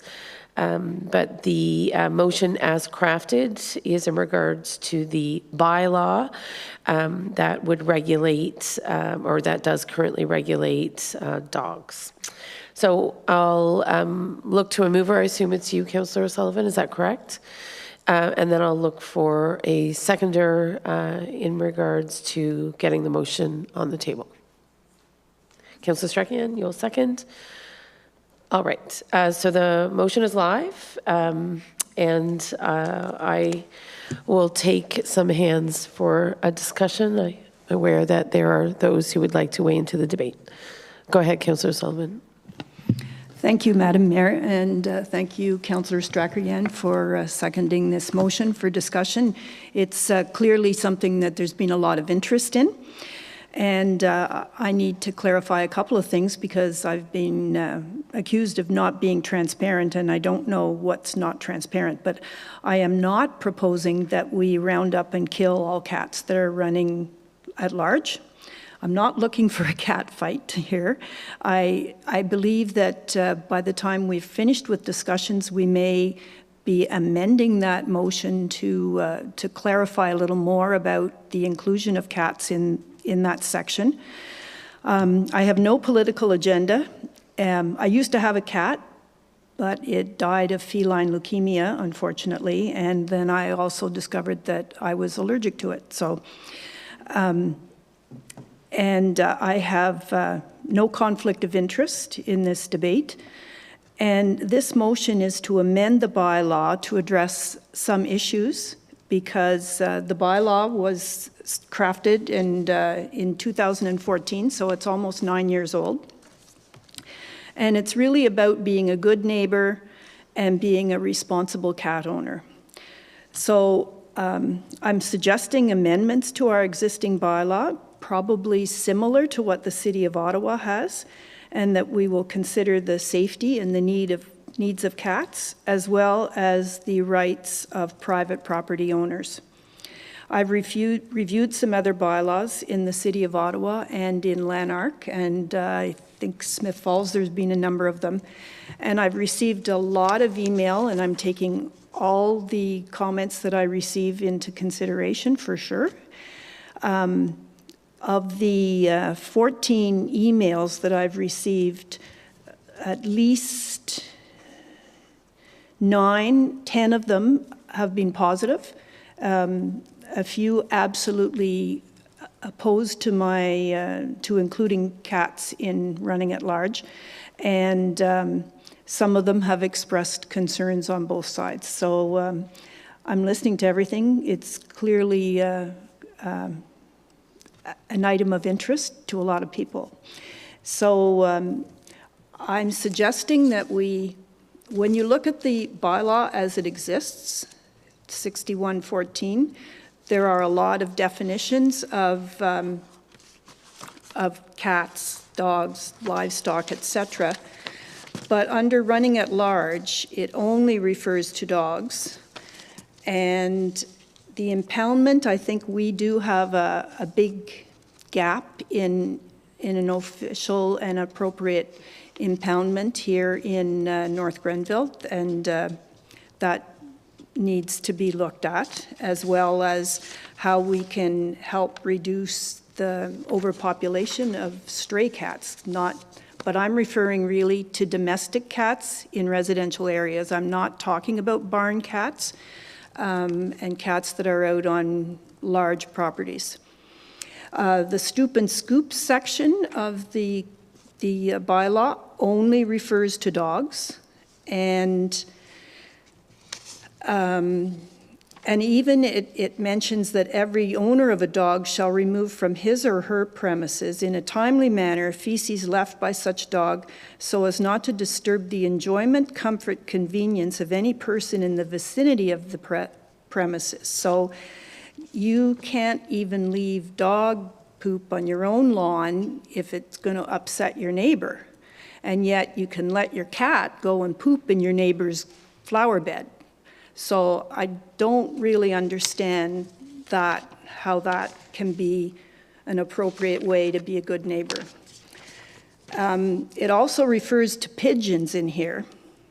And none of your pigeons are permitted to perch, roost, nest, or rest upon any premises other than the premises of the owner. So if it's okay to cat, and yet it's okay for cats to be on other people's private property, but you can't let your pigeon go and perch on somebody else's property. And it also mentions that you can only allow your pigeons to fly twice a day between 6 a.m. and 10 a.m. or 4 p.m. and 8 p.m., provided that your owner supervises the flights of the pigeons. And yet, it's okay for cats to roam around everywhere when they feel like it. So I think we have to do some serious amendments to this policy, because I am hearing both sides. I'm hearing from people who say that it's healthier for cats to be outside. I'm hearing from people who say it's not healthy for cats to be outside and allowed to roam. I live behind the rail trail, and I honestly have heard some pretty serious cat fights. And I'm not talking about cat fights between cat owners. I'm talking about cat fights between either two cats, or a cat and a fisher, or a cat and a coyote, but there's been some pretty hideous screaming that goes on the rail trail during the night sometimes. So I think we have to have some kind of amendments to this bylaw that will not cause disagreements between neighbors or between different cat owners, but to have some sense of being a good neighbor and being a responsible cat owner. And that's what I'm looking for. I'm looking to hear from people who have some suggestions as to how this can be resolved. I'm looking to see a community where good communication happens between people, and I think that this bylaw would be complaint-driven, but I think that a cat owner should be responsible to make sure their cat isn't being a nuisance to someone's private property. One of the complaints I had was that a cat frequently climbed up and knocked off her bird feeders and broke the bird feeders and had also killed some birds. So if you can't put a bird feeder up and enjoy the birds on your own property because some cat's going to come and knock them down and kill the birds, well, that to me is a nuisance.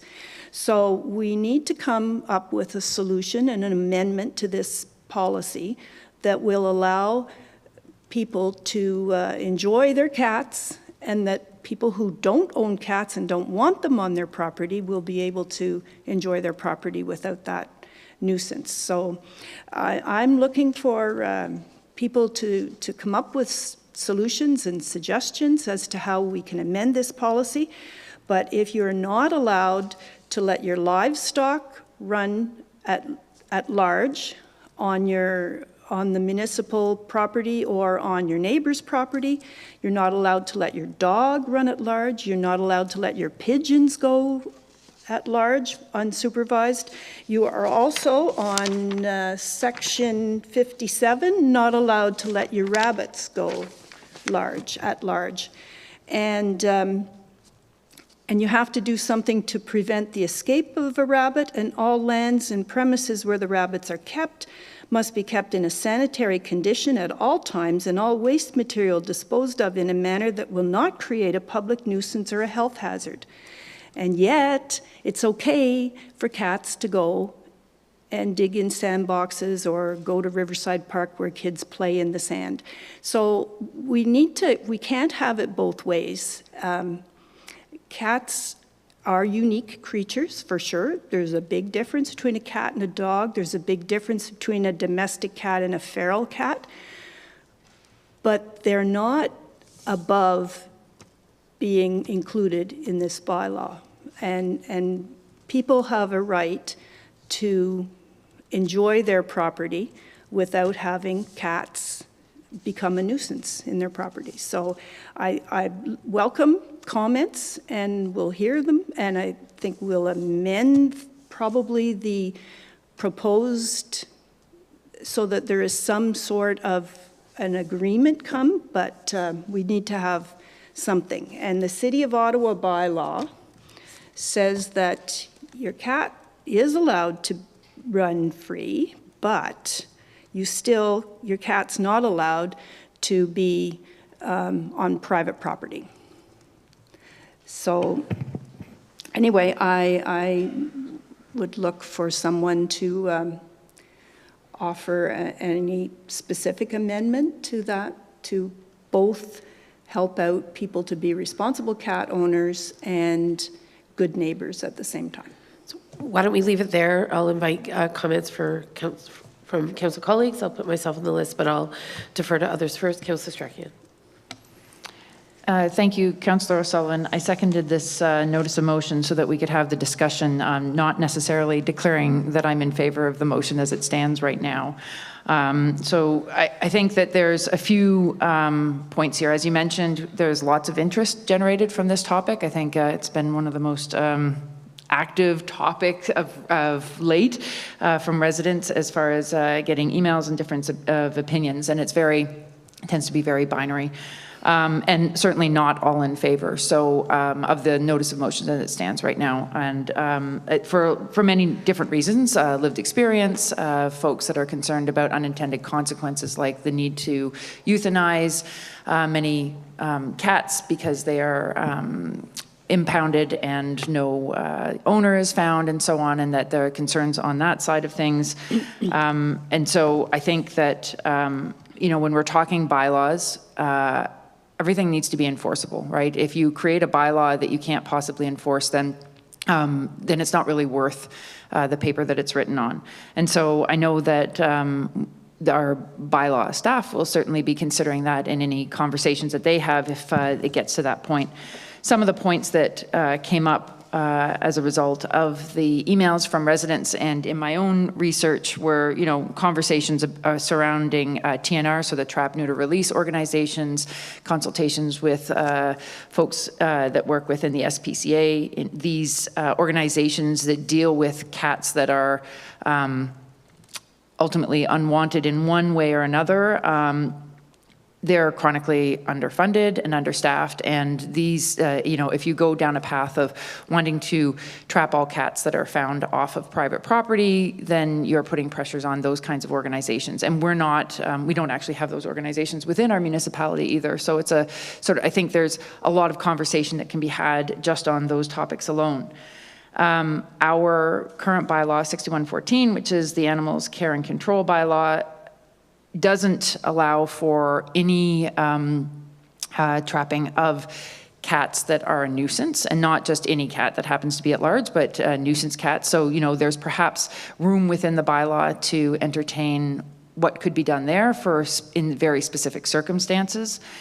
But you run into the challenge there if they're not licensed, so they don't have cat tags on them and they're not microchipped, then you have cats that can't be returned to their owners either. And so I think then you run into the previous point that I made of what do you do with cats that are then impounded for more than 3 days? Where do they go? How are they treated? Are they euthanized? And I think that those are all part of the conversation that needs to be had that is much far beyond just the current notice of motion about animals at large. There's a big difference between indoor and outdoor cats. Some cats you can keep indoors. Some people don't really understand or know how they could keep an indoor cat. We've heard from a well-known vet in our area who has also indicated, some indoor cats, if they're not given the proper exercise and entertainment and so on, that there's issues there from a health perspective, obesity and so on, and part of that can fall under, and I hate using the term education because it sounds condescending, but I think that there's a way to provide information to residents so that they can understand better about how they may improve the lives of their cats to keep them indoors. However, when you look at rescues, they've lived a life. Some of them have lived a life on the streets before they're rescued, and so making those cats become indoor cats is near impossible, and some people have had limited success in doing that, and others have tried very hard to do that, and it hasn't worked. And there's a difference between rescue cats and ones raised in their first home from the time they're kittens and so on. And so I think that there's so much to this, and I don't know, I think I have 5 more points on here, but I think this notice of motion is very focused on one aspect that can be considered, and that there's a lot of other areas that would need to be discussed and consultation and a general sense of where things go. I have not found a bylaw in Ontario that actually has any rules in place that says you can they must all be indoors. I mean, that's just not, it doesn't exist. Fully indoors, it does not. It says you cannot be on private property, and it allows them to trap and so on, and there's measures that can be taken, but it doesn't prohibit them from going outdoors in the same sense as dogs. So I think that there's some nuance in there that needs to be looked at. You mentioned bird feeders. I think it's along the lines of indoor entertainment and exercise. Bird feeders can also be placed in such a way that they're less accessible to cats when they are outdoors, so that they're not as tempted by birds when they're at the feeder. There's also ways to put either bells or different collars and so on cats that are effective, so that the birds are alerted when cats are there as well. So there's kind of a range of possibilities here, and I think those all fall under information for residents. And finally, I think the last point I'll make is that another part of this problem that can arise when you have cats that become feral or that are no longer tied to a specific residence. If they're not spayed or neutered, then they can reproduce very quickly, and you could wind up with many cats at the end of a year. And so the conversation around affordable spay and neuter clinics, I think, is part of that as well. And I know that Rescues, TNR, and so on, that they try and put that information out there for people so that they're aware of when these clinics are available. And, perhaps that's another part that the municipality can try and help promote as part of our communication strategy on, one of the many topics that we have. This could be another one that we add to the list. So in general, I think, I understand where this is coming from. I've heard the complaints, just as you. I heard the complaints prior to this discussion has come up. I've had these own discussions in my house, and we certainly differ on opinions on that in my own household. But I think that it needs to be more than what the current notice of motion is currently looking at. And I'm not sure we could come up with a notice of motion that encompasses all of this easily, because I think it's many different conversations. So I'll leave it at that, and thank you for listening. Okay, Councillor Wilson, anything? Okay. Okay. Well, two very robust perspectives on the issue. So certainly as chair, I don't want to weigh into the debate too heavily, but currently I cannot support the proposed motion. I reflected recently on this very significant effort that we made in reaction to some noise complaints, and a massive amount of time was invested by the clerk's office and by some bylaw staff to come up with a noise bylaw, and in the end it wasn't pursued because of the exact same concerns, and those were enforcement. We have a lean bylaw department. They're already stretched in a high growth community, and I've looked at much of the correspondence that Councillor O'Sullivan and other council colleagues have received on this. And, I think the best views are nuanced views, and you can certainly accept that in certain cases, cats may be a nuisance. We also heard from a vet and residents living in other communities where attempts were made to bring cats into an animal control bylaw, and it was quite unsuccessful. I've personally received calls, panic calls, from pet rescue organizations in the area that feel that they will be on the receiving end of any enforcement because we outsource we don't outsource the enforcement, we outsource a pound in North Granville because we don't have the capacity as a municipality to run and operate one. So while I think there's merit in the discussion, I am wary of going down this path from a municipal resourcing perspective. I think more discussion should take place in the community. Our engagement with residents is something all of us value as council, and I think with perhaps the benefit of more discussion, something a little more focused perhaps comes back to this table. But personally at this stage, I'm not able to support the motion. I feel that it will be disruptive to our municipal staff at the present time. And I believe that there are very passionate people on both sides of the debate, but I think they represent a very small minority in North Granville, and we've got bigger fish to fry at this stage of the game.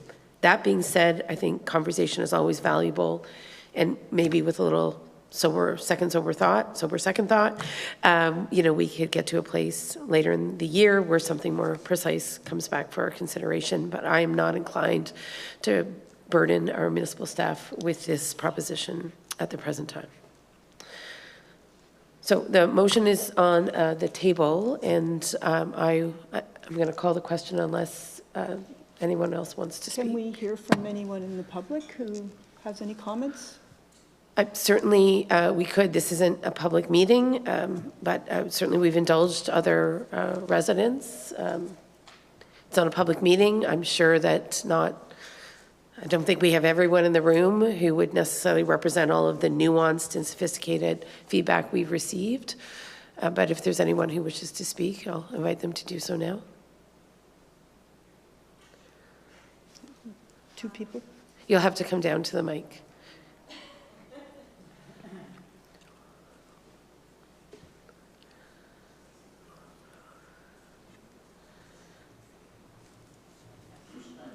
Yes, thank you. And if you could just say your name. And I will just have you try to limit your comments to a couple of minutes. I'll make the comments very short. My name is Lise Ritchie, and I have already sent a copy of my comments to Councillor O'Sullivan earlier today. I just wanted to bring up a couple of points that I think are very important.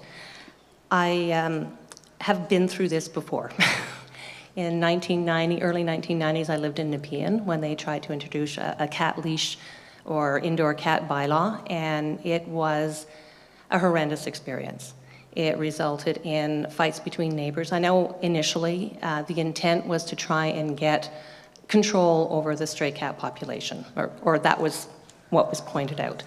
But it ended up being a trespass law for a cat. So even if a cat had not been causing any damage on a neighbor's property, the mere fact that it walked on somebody's property elicited complaints. And cats were picked up, they were euthanized if they hadn't been able to get a hold of the owner, and that caused so much trauma for everybody. Neighbors that used to get along didn't anymore. People who tried to follow the new bylaw and keep their cats indoors or try and put them on a leash had horrible problems because it added so much stress to a cat that was used to going out, enjoying the sunshine, getting the exercise, kind of going around and looking at the territory, making sure everything was the way it should be, and then eventually just going home and sunning himself on the deck. They started peeing in the houses, they wouldn't eat, they wouldn't drink, and it is, quite frankly, the reason that my husband and I moved here 27 years ago. We left the community because we'd had enough of that kind of environment.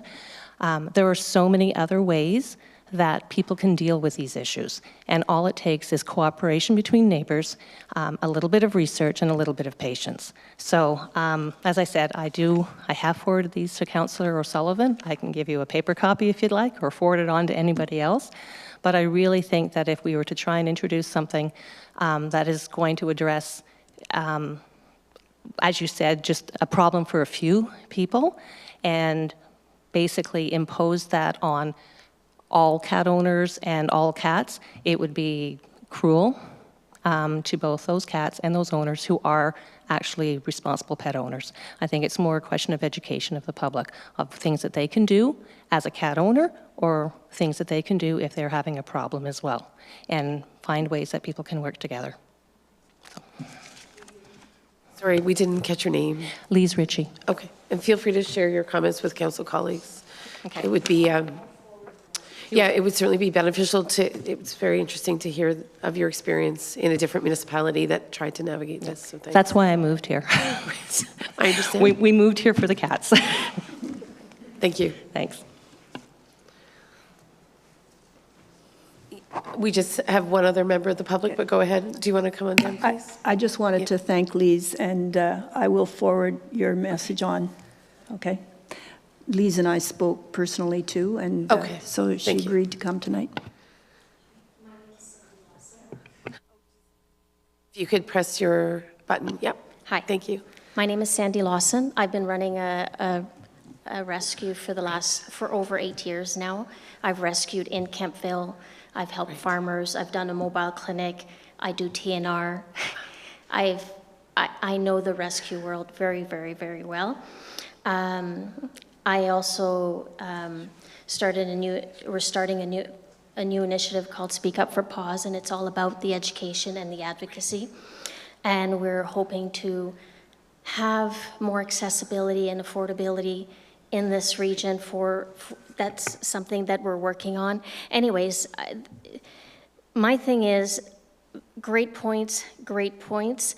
However, I hear them all the time about, the unhappy cats here and the unhappy cats there, and the cats are going to be euthanized.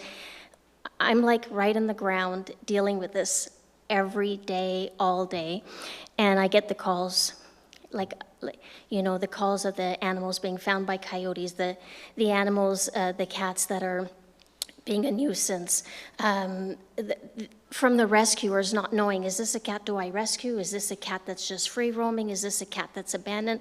I get that perspective too, because that's a perspective that I deal with. But I know, being an owner of 5 cats myself, with a catio and a screened-in porch and one that on a harness, microchipped. I know there are responsible owners that take care of that. My neighbor has a cat that would come, and I said, hey, I love cats. You have some property, just not on my property because I'm feeding the squirrels and the birds, and that's enjoyment for my indoor cats. And she respected that, and that was great. If she didn't, I would have driven that cat to the OHS, and I don't care how that makes people unhappy, but it's disrespectful. Yes, I could put my bird feeders there, and I could do this, and I could do that, but just like I don't want your children playing in my yard, your dogs in my yard, without permission, it's the same thing, and I love cats, rescue cats all the time. I think it's a matter of respect. It's also for the rescue perspective. We don't know who needs help, and sometimes it's very confusing, or we're trying to help one cat and then some free roaming cat is coming and eating the food that we're trying to trap cats that are in need and things like that. It's a big topic, and I do see both sides, like very valid. You made really valid, and I worry about that too, about the cats. Where are they going to go? There's no place. The rescues are always full up to the eyeballs, so like I get it. But I also get the other side that responsible owner means you're stimulating your cat. You know, somebody mentioned that an outdoor cat can't be an indoor cat. I mean, I rescue cats all the time, and we have a contract that they become indoor cats. And I've only had issues with a few of those cats. But once you let the cats outside in your home, they get accustomed to that. And of course, they're going to want that, and they're going to get very, very upset. But if you don't allow them that from the beginning, and you stimulate them, or you have a catio, or you do something, if you don't allow that from the beginning, even though they were free-roaming cats before, because I've seen thousands of cats now in the last 8 years. It's possible. It is very, very possible. But you have to change the mindset. Listen, I know that mindset. I grew up, our cats were outside. My mom, I wouldn't even adopt to my own mother because she has that mindset. Like, I know that mindset. I get it, and I understand it. But from a rescue point of view, it's taxing on us. It's stressful on us. It's dangerous for the cats, not only for diseases. You know, people are not all kind. Some people are. Hey, just a few years ago, there was somebody in Kempville decapitating cats. People poison cats. People take cats and they drive them far, far away. There's laws against you doing that with raccoons, but there's no laws. People can do that with their cats. There's so many issues with that. So I get it. We have to start small and figure it out. But starting with, you know, supervising your cat in your yard and letting them enjoy the sun. Great. I have friends that do that. They let their cats go outside, but they're outside with them and supervising them. Or they're screening their porch so that they can't. There's ways around that is not going to step on. And it's not a few people. Somebody said, you know, for the few people that it bothers. There's a lot of people that it bothers. Although there's over, in Canada, there's 8.5 million cat owners, and there's only 7 million dog owners. There's a lot of cat owners there. But when you look at the whole picture, there's a lot. It's more that there's some people with many cats as opposed to spread out. Anyways. Maybe just in the interest of time, I think you're going to aspects of a potential bylaw that we're not really addressing this evening. We super appreciate your perspective and your commitment to fostering cats. And I think if we have this debate in a more fulsome way moving forward, we'd welcome all those perspectives. Yeah. So I don't know, I would just ask that you finish up. We limited the last speaker from the public, so just to respect time. For sure. No problem. Thank you. Thank you for listening. Okay. All right. Councillor Strachan? Yes, to you, Madam Mayor. I just wanted to thank Cindy for coming up, because I think part of what she's touched on is that education piece that we are missing. And I think that is very valuable information as to how cat owners, pet owners in general, can do things better, right? And can improve the situation for indoor cats as well. So I think this is the start of a meaningful conversation. So I welcome that part of it for sure. And not to diminish, Cindy, your very fulsome perspective. It's much appreciated. And we know, having fostered or adopted a cat that was a rescue cat. I think we hear you loud and clear, and I think this conversation, if nothing else, is a catalyst to forge stronger partnerships and offer more options to feline owners in North Grenville. So thank you to both members of the public. I'm going to return it back to this table. The motion is on the floor. Councillor O'Sullivan. Thank you, Madam Mayor. Just one other thing to follow up on Councillor Strachan-Jan's comments and Cindy's comments about education. There is a website called catsandbirds.ca that is also supported by Environment Canada, and it talks about keeping cats safe and saving birds' lives. And with respect to keeping cats inside or supervised when they're outside, and they do list a number of healthy alternatives, and catios, cat fencing, cat enclosures, cat walks and tents, and harness walking, as well as tips to help keep your cat healthy, happy and safe indoors and stimulated with scratching posts, etc. I have a lot of cats in my neighborhood, well, 3 cats in my little court, and they all get good time outside, but they're all contained or supervised when they're outside, and they're very happy cats, but they are outside, and if they ever get out and escape, we all kind of help go look for them and bring them back. But it's I think it's a good solution for those cats, and they're happy and healthy. Great, thank you for that. So the motion is on the table that council directs staff to review bylaw 6114 to consider the inclusion of cats and running at large. I'm calling the question. All in favor, please. Can we call this, so the motion is on the table. I think what is it that you want to do, Councillor O'Sullivan? Well, if that can be amended to include that, you know, we don't force cats to not be outdoors, but that if they are outdoors, that they are refrained from being on private property. With respect, I think that we need to call the vote on the question as it's presented here. If you'd like to bring back another motion that's more nuanced. I did mention that at the very beginning of my presentation. Again, I don't think there's precision to what you're asking for. So I think we should call the question on this. If you want.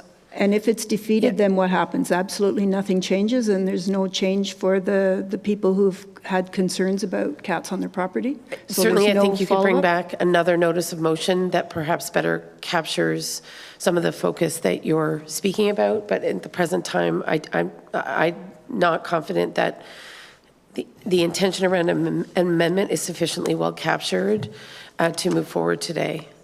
Well, we've spent some significant amount of time and had people here this evening with comments, so perhaps it could be amended to be like the City of Ottawa bylaw that does not restrict cats from being outdoors, but it similar to what's on the pigeon one, that it cannot be on private property. I would amend it to that. Do we have a seconder for any amendment in that respect? Okay. So it's pretty clear then. I think you're welcome to bring another motion back that more precisely captures where the energy may exist, but the question as it's proposed, or the motion as it's proposed tonight, I think cannot be easily amended without further precision. So I'm going to call the question. All in favor? Okay. So the motion is defeated. We thank members of the public, and obviously, Councillor O'Sullivan, I know you care deeply, as I think we all do, so it's not an easy discussion, but certainly, hopefully, we can carry it forward in the community and see where we can get. You're always welcome to bring back another motion. Councillor Wilson? Thank you, through you, Madam Mayor. Thank you, Councillor O'Sullivan, for bringing it to the public's attention of what is happening in the community. And I think that by having this thorough discussion and having it recorded, that perhaps people will become more aware of what's happening And, There's still nothing they can do. but, you know, you've made the public aware. Yeah, and through all the emails and various conversations, we had the discussion. And hopefully people will be better educated or educate themselves as to how cats are roaming and that sort of thing. So with respect, how are we moving forward on any kind of education on this? Just by you bringing this out in the public and having the CBC come to our town and interview you and interview various other people, it drew awareness to the community, and people are aware now that perhaps our cats, we should take better care of our cats and not allow them to be roaming. But that's what the motion was. You defeated it. No. Let's reserve more informal dialogue for after the meeting. Yeah. And certainly thank you, Councillor Wilson, for your comments. Certainly, I think lots to unpack in this discussion, and any councillor can bring together forward another notice of motion that perhaps is a little more precise or better emulates the City of Ottawa. I'm going to go to introduction and consideration of bylaws. I just want to ask Megan or Ms. Janot, in terms of bylaw 5423, the amendment to the official plan, I don't believe that moved forward, so we're not considering that, correct? Okay. So really, and bylaw 5523, do you need us to address that? Okay, that didn't move forward either. So we'll put those will come back to us at another time. Okay. Any other questions? This is the time for questions from the media or members of the public. Okay. Yes, you can come on down. Yes, you do. You have to be recorded, I'm sorry. It's a bit of a trek, I realize that. And Ms. Westendorp, do you have questions or comments? No. Okay. Sandy Lawson again. Just a question. I have people in this community who would definitely want to, you want to hear people of the community. I could bring people from this community and bring it forward. So just tell me when and I will bring people. Because right in this community that will talk about it. And if that's what you guys need, I will bring it. Absolutely. We'll be sure to be in touch so that we can better understand your perspective. Thank you. Thanks for being here. We appreciate it. Okay, so we're going to move to the close of the meeting. Confirmation bylaw 6723, to confirm proceedings of council at its regular meeting held on June 14th be adopted and passed. A mover and seconder, Councillor Strachan Wilson. I'll call the question. All in favor? And then motion to adjourn, and that is that we adjourn at 9 p.m.